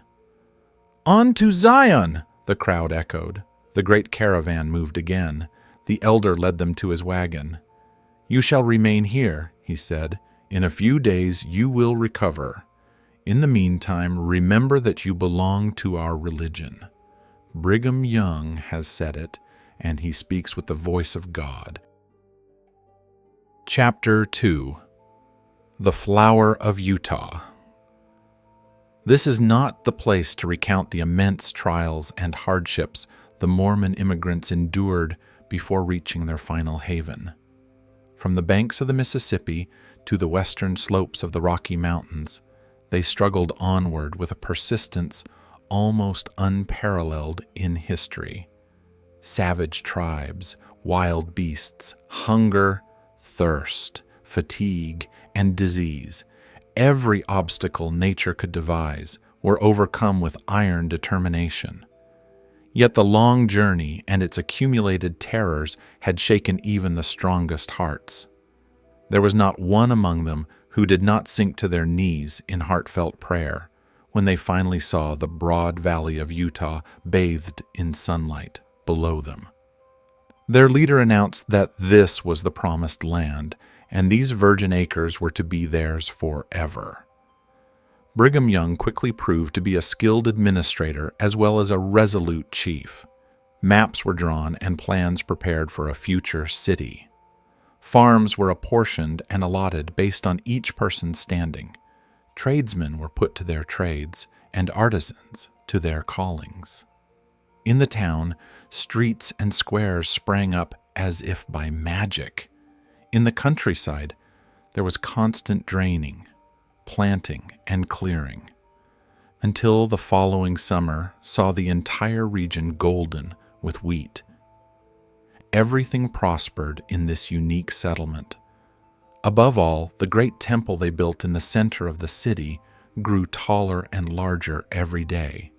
From dawn until dusk, the sound of hammers and saws never ceased, a monument built to the one who had led them safely through so many dangers. The two castaways, John Ferrier and the little girl he had adopted as his daughter, stayed with the Mormons until the end of their great pilgrimage. Little Lucy Ferrier traveled comfortably in Elder Stangerson's wagon, which she shared with the elder's 3 wives and his son, a headstrong, assertive boy of 12. With the natural resilience of childhood, Lucy soon recovered from the shock of her mother's death, became a favorite among the women, and adapted to her new life in the moving canvas home. Meanwhile, Ferrier, once he had recovered his strength, distinguished himself as a useful guide and a tireless hunter. He gained the respect of his companions so rapidly that when the journey ended, it was unanimously agreed he should receive a tract of land as large and fertile as any, with the exception of Young himself and the four principal elders, Stangerson, Kemball, Johnston, and Drebber. On the farm he acquired, John Ferrier built a sturdy log house, which grew over the years into a spacious villa. He was a practical man, a sharp businessman, and skilled with his hands. His strong constitution allowed him to work from morning until night, tilling and improving his land. As a result, his farm and everything he owned prospered immensely. Within 3 years, he was better off than his neighbors. In 6, he was wealthy. In 9, he was rich. And by 12 years, there were fewer than half a dozen men in all of Salt Lake City who could compare to him. From the great inland sea to the distant Wasatch Mountains, no name was better known than that of John Ferrier. There was only one way in which he offended the sensibilities of his fellow citizens. No amount of persuasion could induce him to establish a polygamous household. He never gave a reason for this refusal, but remained inflexible in his decision. Some accused him of being lukewarm in his faith, while others blamed greed or a reluctance to spend money. Still others spoke of an early love affair with a fair-haired girl back on the Atlantic coast. Whatever the reason, Ferrier remained strictly celibate. In every other respect, he conformed to the rules of the settlement and earned a reputation as an upright, orthodox man. Lucy Ferrier grew up in the log house, assisting her father in all his work. The crisp mountain air and the scent of the pine trees were her companions. As the years passed, she grew taller and stronger, her step more graceful and her spirit more vibrant. Many travelers on the high road by Ferrier's farm felt long-forgotten memories stir as they watched her lithe figure moving through the wheat fields, or saw her riding her father's Mustang with the ease of a true child of the West. The bud blossomed into a flower, and by the time her father was the richest farmer in the region, Lucy was as beautiful a specimen of American girlhood as could be found on the entire Pacific slope. It was not her father, however, who first noticed that the child had become a woman. It rarely is. That change is too subtle and gradual to be measured by dates. The maiden herself is often the last to know until a certain tone of voice or the touch of a hand makes her heart race, and she realizes with both pride and fear that a new nature has awakened within her. For Lucy Ferrier, the occasion was dramatic. It was a warm June morning, and the city was as busy as a beehive. Long streams of heavily laden mules were heading west. The gold fever had broken out in California, and the route lay through the city of the saints. Through this chaotic crowd of sheep, cattle, and weary immigrants, Lucy galloped on her horse, her face flushed, and her chestnut hair flowing behind her. She was on an errand for her father, and rode with the fearlessness of youth. At the outskirts of the city, her path was blocked by a massive herd of cattle driven by several wild-looking herdsmen. Impatiently, she tried to push her horse through a gap in the herd, but as she entered, the animals closed in behind her. She found herself trapped in a moving sea of fierce-eyed, long-horned bullocks. Suddenly, one of the creatures collided with her horse, sending it into a panic. The Mustang reared up, prancing wildly. A single slip would have meant a horrific death under the hooves of the terrified animals. As her grip on the reins began to fail and the dust choked her, a strong hand caught her horse's bridle. A man forced a way through the herd and led her to safety. "You're not hurt, I hope?" her rescuer asked respectfully. She looked up at his dark, rugged face and laughed. "I was awfully frightened," she said. "Who would have thought my horse would be so scared of a few cows?" "Thank God you kept your seat," the man said earnestly. He was a tall, fierce-looking young fellow in the rough clothes of a hunter, with a rifle slung over his shoulder. "I believe you are John Ferrier's daughter. I saw you ride down from his house. When you see him, ask him if he remembers the Jefferson Hopes of St. Louis. My father and he were very close friends." "Why don't you come and ask him yourself?" she suggested shyly. The young man's eyes sparked with pleasure. "I will," he said. "We've been in the mountains for 2 months and aren't exactly in visiting condition, but he'll have to take us as we are." "He has a lot to thank you for, and so do I," she replied. "He's very fond of me." "So would I be," the companion muttered, though Lucy just laughed. "I mean, of course you're a friend now. You must come and see us. Goodbye." She darted away in a cloud of dust. Young Jefferson Hope rode on with his companions, but he was unusually silent. He had been prospecting for silver in the mountains, but this chance encounter had changed everything. The sight of the frank, beautiful girl had stirred his heart to its depths. He realized a crisis had come in his life. Silver mines no longer seemed as important as Lucy Ferrier. His love was not a fleeting whim, but the fierce passion of a man of strong will. He swore to himself that he would not fail to win her. He visited John Ferrier that night and many times after. John, who had been isolated in the valley for 12 years, enjoyed hearing Hope's stories of the outside world, of California, scouting, trapping, and silver exploring. Hope soon became a favorite of the old farmer. Lucy remained silent during these visits, but her blushing cheeks and happy eyes told a different story. One summer evening, Jefferson Hope galloped up to the gate. Lucy met him at the door. "I'm leaving, Lucy," he said, taking her hands. "I won't ask you to come with me now, but will you be ready when I return?" "And when will that be?" she asked, blushing. 2 months at most. I'll come to claim you then, my darling. No one will stand between us. And what about Father? He's given his consent. As long as the mines are successful, I have no fear of that." "Well," she whispered, leaning against his chest, "if you and Father have arranged it, there's nothing more to say." "Thank God," he said hoarsely, kissing her. "It's settled.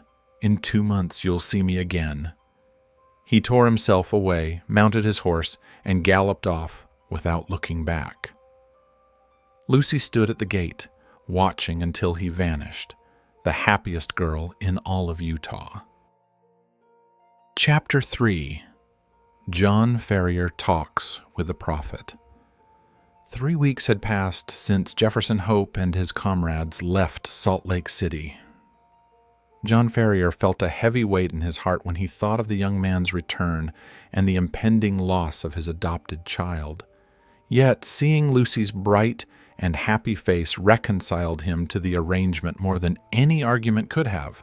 He had always been determined, deep in his resolute heart, that he would never allow his daughter to marry a Mormon.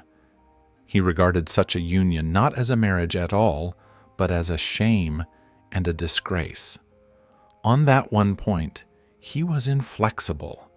However, he had to keep his opinions to himself. In those days, expressing an unorthodox view in the land of the saints was a dangerous matter.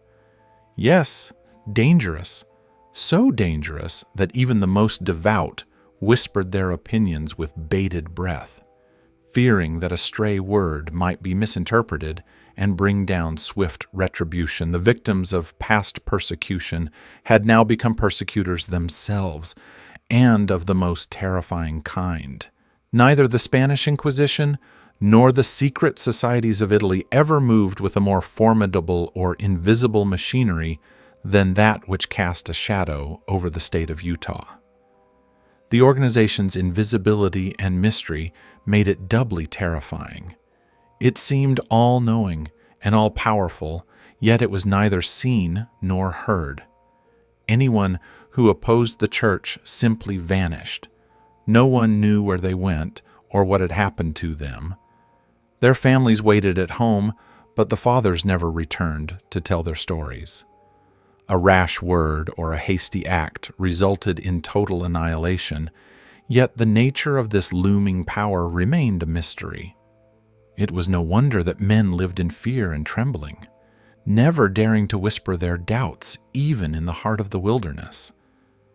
At first, this power was used only against those who had embraced the Mormon faith and later tried to abandon it. Soon, however, it spread. There was a shortage of marriageable women, and polygamy was a hollow doctrine without a female population to sustain it. Strange rumors began to circulate, stories of murdered immigrants and looted camps in areas where no Indians lived.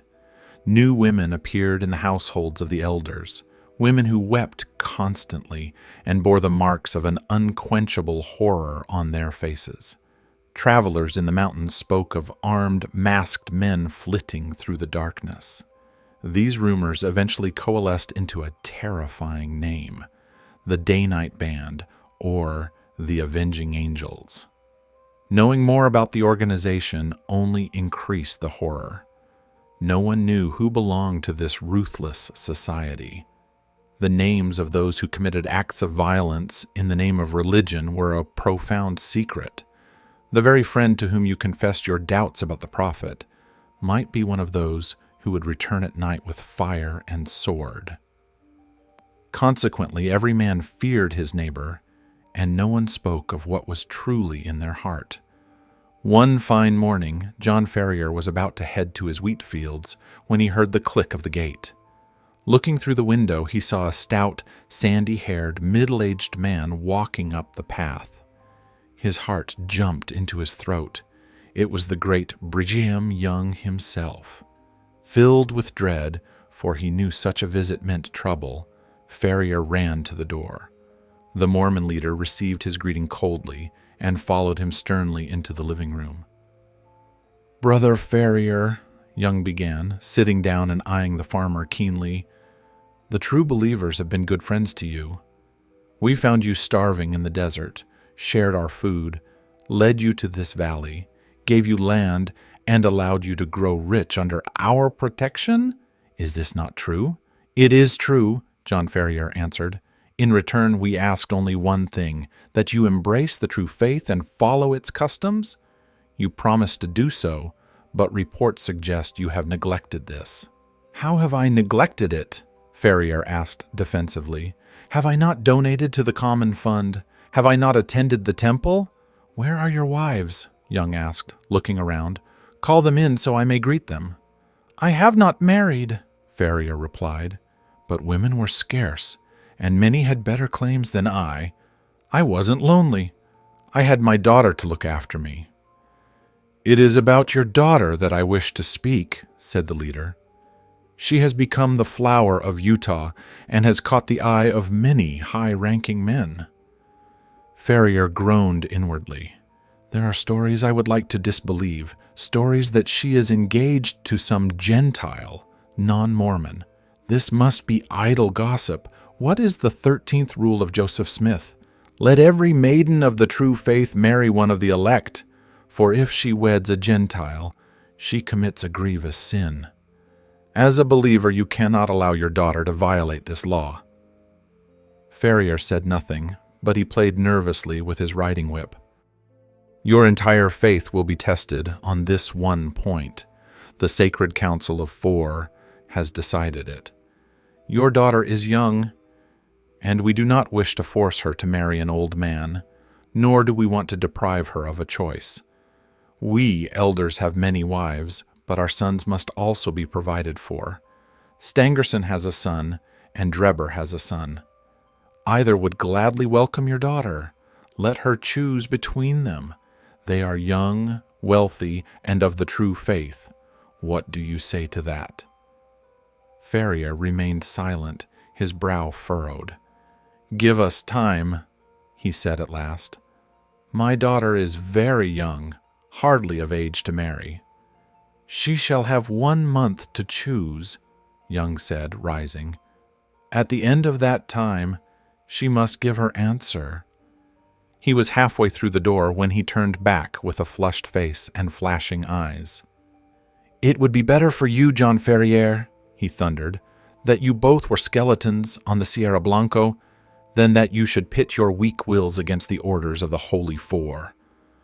With a threatening gesture, he turned and left. Ferrier heard his heavy steps on the path. He sat with his head in his hands, wondering how to tell Lucy, when he felt her hand on his. She had heard everything. "I couldn't help it," she sobbed. "His voice rang through the house. Oh, Father, what shall we do?" "Don't you worry," he said, stroking her hair. "We'll fix it. Your feelings for that lad haven't changed, have they?" Lucy squeezed his hand and sobbed harder. "No, of course not. He's a good man and a Christian, which is more than I can say for these people. A group is leaving for Nevada tomorrow. I'll send a message to Jefferson. If I know that young man, he'll be back here faster than a telegraph." Lucy laughed through her tears. "But I'm scared for you, Father. Terrible things happen to those who oppose the prophet." "We haven't opposed him yet," he said. "We have a full month. After that, I think it's time we got out of Utah." "Leave Utah?" "That's the plan. We'll take what money we can and leave the rest. To be honest, Lucy, I've thought about it before. I'm a free-born American, and I'm too old to bow down to any prophet. If he comes snooping around this farm again, he might meet a face full of buckshot. "But they won't let us leave," Lucy whispered. "Wait until Jefferson gets here. In the meantime, don't fret. Everything will be fine." John Ferrier spoke confidently, but Lucy noticed that he was extra careful when locking the doors that night, and he spent a long time cleaning and loading the old shotgun that hung in his bedroom. Chapter 4. A Flight for Life. The morning after his interview with the prophet, John Ferrier went to Salt Lake City. He found an acquaintance who was heading to the Nevada mountains and entrusted him with a message for Jefferson Hope. He explained the imminent danger and the urgent need for the young man's return. Having done this, Ferrier felt a weight lift from his mind and returned home with a lighter heart. As he approached his farm, however, he was surprised to see a horse hitched to each gate post. Even more unsettling was the sight of two young men in his living room. One, with a long, pale face, was leaning back in a rocking chair with his feet on the stove. The other, a thick-necked youth with coarse features, stood by the window whistling a hymn. Both nodded to Ferrier as he entered. "Maybe you don't recognize us," said the one in the rocking chair. "This is the son of Elder Drebber, and I am Joseph Stangerson. We traveled with you in the desert when the Lord gathered you into the true fold. As he will all nations in his own time," the other added in a nasal tone. "The wheels of God grind slowly, but they grind small." John Ferrier bowed coldly. He knew exactly who these visitors were. "We have come," Stangerson continued, "at our father's advice to ask for your daughter's hand. Since I have only 4 wives and brother Drebber here has 7, it seems my claim is stronger." "Wait now, Brother Stangerson," Drebber interrupted. "The question isn't how many wives we have, but how many we can support. My father has given his mills to me. I am the wealthier man." "But my prospects are better," Stangerson argued. "When my father passes, I will inherit his tannery and leather factory. Besides, I am senior to you in the church." "The girl will decide," young Drebber said, smirking at his reflection in the mirror. "We'll leave the choice to her." Ferrier stood fuming in the doorway, barely resisting the urge to use his whip on them. "Listen to me," he said, stepping forward. "When my daughter wants you, she'll send for you. Until then, I don't want to see your faces again." The young Mormons stared in shock. To them, competing for the girl was a great honor for the family. "There are 2 ways out," Ferrier snapped. "The door or the window. Which do you prefer?" His expression was so fierce that the visitors scrambled to their feet and beat a hurried retreat. Ferrier followed them to the porch. "Let me know when you've settled which one it's to be," he shouted sarcastically. "You'll pay for this!" Stangerson yelled, white with rage. "You've defied the prophet and the council of 4. You'll regret this for the rest of your life." "The hand of the Lord will crush you," Drebber added. Ferrier started toward his gun, but Lucy held him back. The sound of galloping horses told him they were already out of reach. "The young hypocrites," he spat. "I'd rather see you in your grave than married to either of them." "So would I, Father," Lucy replied firmly. "But Jefferson will be here soon." It was indeed time for help to arrive. Ferrier knew his wealth wouldn't save him from the elders. Brave as he was, the invisible, shadowy terrors of the avenging angels unnerved him. The next morning he found a square of paper pinned to his bedsheet.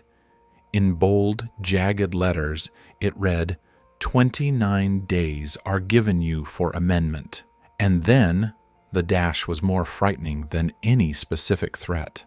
How someone had entered his locked room while his servant slept in the outhouse was a mystery. The incident chilled him. The 29 days were the remainder of the month Young had promised. The terror continued. The next morning, a large 28 was scrawled in charcoal on the ceiling. The day after, a 27 was painted on the outside of his door. Every morning, a new number appeared in a conspicuous place, on the walls, the floors, or even the garden gate. Despite his vigilance, Ferrier could never catch the person responsible. A superstitious horror took hold of him. He became haggard and restless, his eyes filled with the look of a hunted animal. The numbers dwindled. 15, 10, 5. Whenever a horseman passed on the road, Ferrier rushed to the gate, hoping for Jefferson Hope. When the number reached 3, he lost all hope.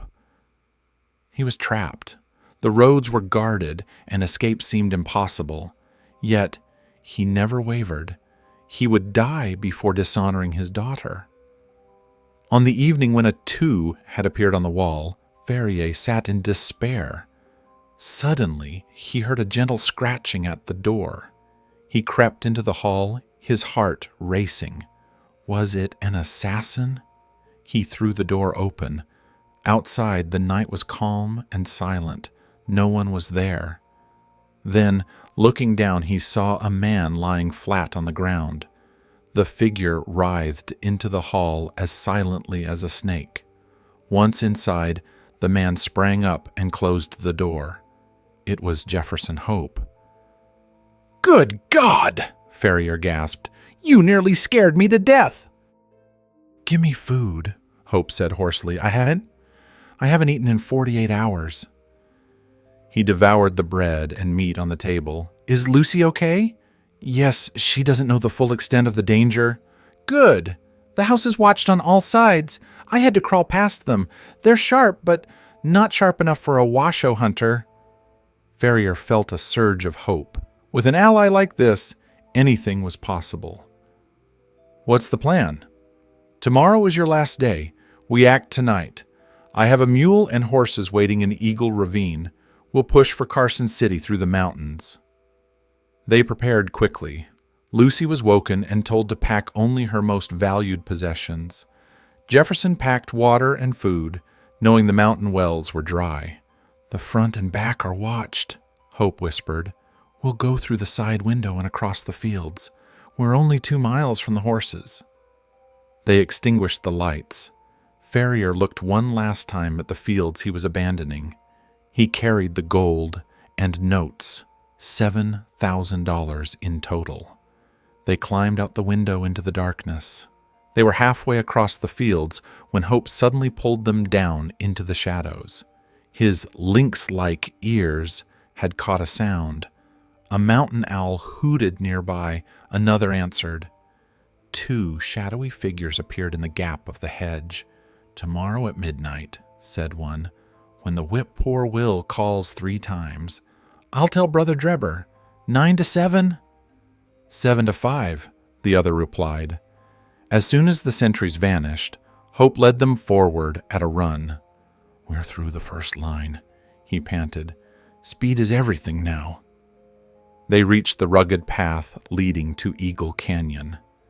Jefferson Hope led them through the boulders and dried watercourses with unerring instinct. They found the horses, mounted, and began the dangerous climb. On one side was a 1,000-foot drop, on the other a wall of rock. But their hearts were light. Every step took them further from the tyranny of the saints. Suddenly a voice rang out from a rock above. "Who goes there?" A lone sentinel stood, silhouetted against the sky. "Travelers for Nevada," Hope shouted, his hand on his rifle. "By whose permission?" "The Holy Four," Ferrier answered. 9 from 7, the sentinel challenged. 7 from 5, Hope shouted back. "Pass, and the Lord go with you," the voice replied. They had passed the final outpost. Freedom lay ahead. Chapter 5. The Avenging Angels. All night they traveled through narrow mountain passes and over treacherous, rock-strewn paths. Several times they lost their way, and righty circular beret. But Jefferson Hope's intimate knowledge of the mountains allowed them to find the trail again. When morning broke, they were surrounded by a scene of savage beauty. Snow-capped peaks loomed in every direction. The rocky cliffs were so steep that the pine trees seemed to hang suspended over their heads, as if a single gust of wind would send them crashing down. This fear was not unfounded. The valley floor was littered with fallen trees and boulders. As they passed, a massive rock thundered down, its roar echoing through the silent gorge and startling the exhausted horses into a gallop. As the sun rose, the mountain peaks lit up one by one like lamps at a festival. This magnificent sight gave the fugitives fresh energy. They halted at a mountain stream to water the horses and eat a quick breakfast. Lucy and her father wanted to rest longer, but Hope was relentless. "They will be on our trail by now," he warned. "Everything depends on speed. Once we are safe in Carson City, we can rest for the rest of our lives." By evening, they calculated they were 30 miles away from their enemies. They spent the night huddled for warmth under a towering cliff. Before daybreak, they were moving again. Having seen no sign of pursuit, Hope began to believe they had escaped the reach of the terrible organization. He did not know how long that iron grasp could reach, or how soon it would close around them. By the middle of the second day, their food supplies began to fail. This didn't worry the hunter, as he knew there was game in the mountains. He found a sheltered spot, built a fire for Lucy and John, and set out with his rifle. Looking back, he saw the old man and the girl crouching over the flames, with the animals standing behind them. Then, the rocks hid them from view. After searching for a few hours, Hope spotted a bighorn sheep on a high ledge. He took a steady aim and fired. The animal fell into the valley below. Because it was too heavy to carry whole, he cut away a haunch and part of the flank. With the meat over his shoulder, he hurried back as evening approached. However, in his excitement, he had wandered too far. The gorges all looked identical. He took one wrong turn after another, and darkness fell before he found a familiar path. Exhausted and burdened by the meat, he struggled on, driven by the thought of providing for Lucy. He finally reached the mouth of the defile where he had left them. He had been gone 5 hours. To signal his arrival, he gave a loud "Hallo!" There was no answer, only the echo of his own voice. He shouted again. Silence. A nameless dread took hold of him, and he ran forward, dropping the meat in his panic. He reached the campsite. The fire was a pile of glowing ashes, but it hadn't been tended for hours. The horses, the old man, and the girl, all were gone. A sudden and terrible disaster had occurred in his absence.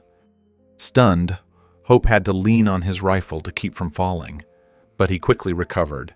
He used a piece of wood to light a torch and examined the ground. It was covered with hoof prints. A large party of riders had overtaken them and then turned back toward Salt Lake City. Had they taken both Lucy and John? Then his eye caught something that made his blood run cold. Nearby was a heap of fresh, reddish soil. A stick had been planted in it with a piece of paper. John Ferrier, formerly of Salt Lake City. Died August 4th, 1860. The sturdy old man was dead. Hope looked for a second grave, but found none. Lucy had been taken back to fulfill her fate in a forced marriage. Realizing his powerlessness, Hope wished he were lying in the grave with the old farmer. But his despair quickly turned to a burning desire for revenge. He possessed an indomitable patience and a capacity for hatred that he had learned from the Indians. Standing by the cold fire, he decided that his life would now be dedicated to one goal: total retribution. For 5 days, he struggled back through the mountains on foot. On the 6th day, he reached Eagle Canyon and looked down at Salt Lake City. He saw flags and signs of celebration. He encountered a Mormon named Cowper, who had once been his friend. "I am Jefferson Hope," he said. "Do you remember me?" Cowper was shocked. It was hard to recognize the ragged, wild-eyed wanderer. "You're mad to come here," Cowper whispered. "The Holy Four have a warrant for your arrest." "I don't care about their warrants," Hope said. "What has become of Lucy Ferrier?" "She was married yesterday to young Drebber," Cowper replied. "Those flags are for the wedding." There was a dispute between Drebber and Stangerson over who would have her. Stangerson had shot her father, which gave him a claim, but Drebber's family was more powerful. The prophet gave her to Drebber. Hope turned white. "Married?" "Yesterday, but she won't be with him long. I saw death in her face. She looks like a ghost." Hope's face became like marble. He slung his rifle over his shoulder and vanished back into the mountains. Cowper's prediction came true. Whether from the shock of her father's death or the horror of her marriage, Lucy pined away and died within a month. Her husband, Drebber, who had married her only for her father's property, didn't care. However, on the night before her burial, a strange event occurred. As the other wives watched over her body, a savage, tattered man burst into the room. He walked to the body, kissed Lucy's cold forehead, and snatched the wedding ring from her finger. "She shall not be buried with that!" he cried, and vanished before anyone could stop him. For months, Hope haunted the mountains like a ghost. He fired a shot through Stangerson's window and nearly crushed Drebber with a falling boulder. The two Mormons lived in constant fear, never going out alone. Eventually, the attempts stopped, and they hoped Hope was dead. In reality, Hope had realized that his health was failing due to exposure and lack of food. He returned to the Nevada mines to recover his strength and save money for a long-term revenge. It took him 5 years to amass the funds, but his hatred never cooled. When he finally returned to Salt Lake City, he found that Drebber and Stangerson had left the Mormon church and fled to the east. Hope became a human bloodhound. He tracked them across America for years. His hair turned gray, but his mind remained focused on one thing. Finally, he spotted them in Cleveland, Ohio. Drebber recognized him and had him arrested on false charges. By the time Hope was released from jail, they had fled to Europe. He followed them to St. Petersburg, then Paris, then Copenhagen. Finally, he tracked them to London. As for what happened there, we return to the account recorded in Dr. Watson's journal. Chapter 6.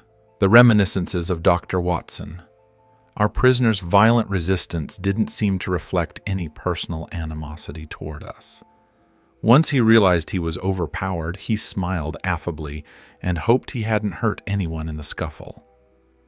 "I assume you're taking me to the police station," he remarked to Sherlock Holmes. "My cab is at the door. If you untie my legs, I'll walk down. I'm not as light as I used to be." Gregson and Lestrade looked skeptical, but Holmes took the man at his word and untied the towel from his ankles. The prisoner stood and stretched, confirming he was free to move. I noticed then that I had rarely seen a more powerfully built man. His dark, sun-scorched face showed a level of determination and energy that was just as formidable as his physical strength. "If there's ever an opening for a police chief, you're the man for the job," he said, looking at Holmes with genuine admiration. "The way you stayed on my trail was incredible." "You should come with me," Holmes said to the detectives. Lestrade offered to drive. Gregson joined us inside the cab, and at Holmes's invitation I came along as well. Our prisoner made no attempt to escape. He stepped calmly into his own cab, and we drove to the station. At the station, an unemotional inspector noted the prisoner's name and the charges: the murder of Enoch Drebber and Joseph Stangerson. "You will be brought before a magistrate later this week," the inspector said. "In the meantime, Mir Jefferson Hope, is there anything you wish to say? I must warn you that your words will be recorded and may be used against you." "I have a lot to say," Hope replied slowly. "I want to tell you everything." "Shouldn't you save that for your trial?" the inspector asked. "I may never reach a trial," Hope answered calmly. "Don't look so startled. I'm not thinking of suicide. Are you a doctor?" He turned his dark eyes toward me. "Yes, I am," I replied. "Then put your hand here," he said, gesturing with his handcuffed wrists to his chest. I did so, and immediately felt an extraordinary thumping and commotion inside him. His chest walls seemed to vibrate like a fragile building shaken by a powerful engine. In the quiet room, I could hear a dull humming sound coming from his heart. "You have an aortic aneurysm," I exclaimed. "That's what they call it," he said placidly. "A doctor told me last week it's bound to burst any day now. I got it from years of exposure and starvation in the mountains. My work is done now, so I don't care when I go, but I'd like to leave an account of this business behind. I don't want to be remembered as a common murderer." After a brief discussion, the officials agreed to take his statement, given the immediate danger to his life. Hope sat down, explaining that the aneurysm made him tire easily. The statement of Jefferson. "Hope, it doesn't matter to you why I hated those men," Hope began. "It's enough to know they were responsible for the deaths of a father and daughter, and they had forfeited their own lives. Because of the time that had passed, I couldn't convict them in a court of law. So I decided to be judge, jury, and executioner all in one. You would have done the same if you had any manhood in you. The girl I mentioned was supposed to marry me 20 years ago. She was forced to marry Drebber and died of a broken heart. I took the wedding ring from her dead finger and swore that Drebber's dying eyes would see that ring, and his last thoughts would be of his crime. I've carried it across 2 continents until I caught them. If I die tomorrow, I die knowing my work is done. They are dead by my hand. They were rich and I was poor, which made following them difficult. When I reached London, I was nearly broke. I found work as a cab driver. It was hard to learn the maze of this city, but I used a map and eventually mastered the main routes. It took time to find them, but I eventually tracked them to a boarding house in Camberwell. I grew a beard so they wouldn't recognize me. I stalked them, waiting for my chance. They were cunning. They never went out alone or after dark. For 2 weeks, I drove behind them and never saw them separate. Drebber was usually drunk, but Stangerson was always on guard. My only fear was that my aneurysm would burst before I could finish the job. Finally, one evening at Euston Station, they were separated. They had missed their train to Liverpool. Drebber wanted to handle some private business and told Stangerson to wait for him at Halliday's private hotel. This was my moment. I didn't want to just kill him. I wanted him to know why he was dying. Some days earlier, a passenger had left a key to a vacant house in Brixton Road in my cab. I had made a duplicate before returning it. That house was the perfect place. I followed Drebber's cab after he left a pub. He was heavily drunk. He went back to his old boarding house, but was kicked out by a young man for insulting a girl. He stumbled out and hailed my cab. "Drive me to Halliday's," he said. Inside the cab, I had him. I drove him to the empty house in Brixton. He was so drunk he followed me inside without a word. I lit a candle and showed him my face. The horror in his eyes showed he recognized me. I laughed. I told him his wanderings were over. I didn't want to murder him in cold blood. I wanted to give him a chance, a choice. Years ago, I had worked in a lab and stolen some powerful South American arrow poison. I had made two identical-looking pills. One was deadly poison, the other was harmless sugar. I held out the box and told him to choose. I would take the one he left. He begged for mercy, but I held a knife to his throat until he picked one. We both swallowed our pills and waited. Within a minute, the poison hit him. He fell dead. I showed him Lucy's ring one last time as he died. My nose began to bleed from the excitement. I used the blood to write "Rach" on the wall, a trick to confuse the police, something I'd read about in a New York case. I left, but realized I had dropped the ring. I went back for it, but ran right into a policeman. I escaped by pretending to be a harmless drunk. Next was Stangerson. I tracked him to his hotel. I climbed a ladder into his window at dawn. I offered him the same choice of pills. Instead of choosing, he lunged for my throat. In self-defense, I stabbed him. It wouldn't have mattered. God would never have let him pick the harmless pill anyway. After that, I just kept driving my cab until I could save enough to go home. Then a boy came to the yard saying a gentleman at 221B Baker Street wanted me. I went there, and this young man put the handcuffs on me before I knew what was happening. That's my story. You can call me a murderer, but I consider myself an officer of justice. The room was silent. Even the detective seemed moved by the intensity of the story. "There's only one thing," Holmes said. "Who was the accomplice who came for the ring I advertised?" Hope winked. "I keep my own secrets. I saw your ad and suspected a trap, so a friend volunteered to go. He did a good job, didn't he?" "He certainly did," Holmes admitted. The inspector then ended the session, noting that Hope would appear before a magistrate on Thursday. As Jefferson Hope was led away by the guards, Holmes and I took a cab back to Baker Street. Chapter 7. The Conclusion. We had all been summoned to appear before the magistrates on Thursday, but when the day arrived, our testimony was no longer needed. A higher judge had taken the case into his own hands. Jefferson Hope had been called before a tribunal where absolute justice would be served. On the very night after his arrest, his aneurysm burst. He was found the next morning stretched out on the floor of his cell with a peaceful smile on his face, as if in his final moments he could look back on a life of purpose and a mission successfully completed. "Gregson and Lestrade will be furious about his death," Holmes remarked the next evening as we discussed the news. "What happens to their big publicity stunt now?" "I don't see that they had much to do with his capture anyway," I replied.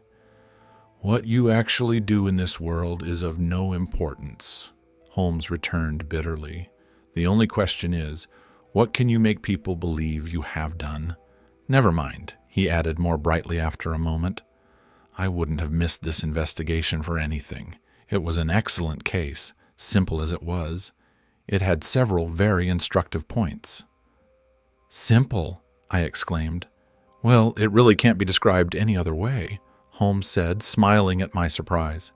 "The proof of its simplicity is that, with only a few basic deductions, I was able to identify the criminal within 3 days." "That is true," I admitted. "I've told you before, what seems extraordinary is usually a guide rather than a hindrance. The key to solving a problem like this is the ability to reason backward. It's a very useful skill and quite easy, yet people rarely practice it. In everyday life, it's more functional to reason forward, so the analytical method is neglected. For every person who can reason analytically, there are 50 who can only reason synthetically." "I confess," I said, "I'm not quite following you." "I didn't expect you would. Let me try to be clearer. If you describe a chain of events to most people, they can tell you what the result will be. They can put the events together and predict the future. However, there are very few people who, if given only the result, can evolve from their own consciousness the steps that led up to it. This is what I mean by reasoning backward or analytically. I understand now, I said. This was a case where you were given the result, a corpse, and had to find everything else. Let me show you my train of thought. I approached the house on foot with a blank mind. I began by examining the road, where I saw clear cab tracks. I confirmed it was a cab, rather than a private carriage, by the narrow gauge of the wheels. A standard London growler is significantly narrower than a gentleman's brougham. That was the first clue. Then I walked down the garden path. To you, it looked like a mess of trampled slush, but to my eyes, every mark had a meaning. The art of tracing footsteps is the most important, yet most neglected branch of detective science. I saw the heavy boots of the constables, but I also saw the tracks of the two men who had arrived first. It was easy to tell they were there first, because the later tracks overlapped and blurred the originals. This told me there were two visitors, one very tall, judging by his stride, and one fashionably dressed, judging by the small, elegant boot prints. Inside the house, the body confirmed my inference. The well-booted man was the victim. Therefore, the tall one was the killer. There were no wounds, but the look of terror on the dead man's face told me he had seen death coming. People who die of natural causes like heart disease never look that agitated. When I smelled the dead man's lips, I detected a slightly sour odor, the sign of poison. I concluded it was forced upon him because of the combined look of hatred and fear on his face. By the process of elimination, no other hypothesis fit the facts. Then came the motive. It wasn't robbery. Was it politics or a woman? Political assassins strike and flee. This murder was deliberate and slow. The killer had stayed in the room for some time. It was a personal vendetta. The word "rach" on the wall was too obvious a red herring. But when the wedding ring was found, the case was closed. The murderer had used it to remind his victim of a woman. I then examined the room more closely, confirming the killer's height and identifying the Trichinopoly cigar and his long fingernails. Since there was no struggle, I deduced the blood on the floor had come from the murderer's nose during his excitement. This suggested a robust, ruddy-faced man. After leaving the house, I did what the police neglected. I telegraphed Cleveland about Enoch Drebber's marriage. The reply was the final link. Drebber had once applied for legal protection against a romantic rival named Jefferson Hope, who was currently in Europe. I knew the man who entered the house with Drebber had to be the cab driver.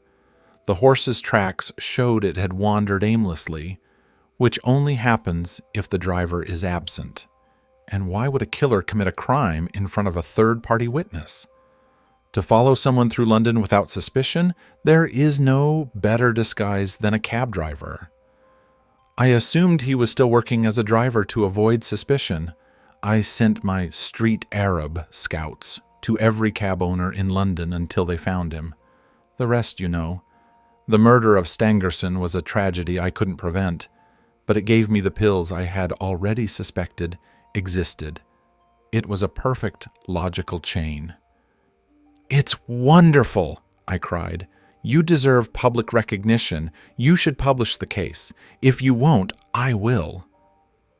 "Do as you like, Doctor," Holmes said, handing me a newspaper. "But look at this." It was the Echo. The article claimed the public had been deprived of a sensational treat by the death of Jefferson Hope. It mentioned that the crime was the result of an old Mormon feud, and concluded The credit for this smart capture belongs entirely to the well-known Scotland Yard officials, Lestrade and Gregson. The man was apprehended in the rooms of a certain Mr. Sherlock Holmes, an amateur who has shown some talent and who, with such instructors, may one day reach their level of skill. Holmes laughed. "Didn't I tell you? That's the result of our study in Scarlet, to get those two a testimonial." "Never mind," I replied. "I have the facts in my journal, and the world shall know the truth. In the meantime, be satisfied with the knowledge of your success.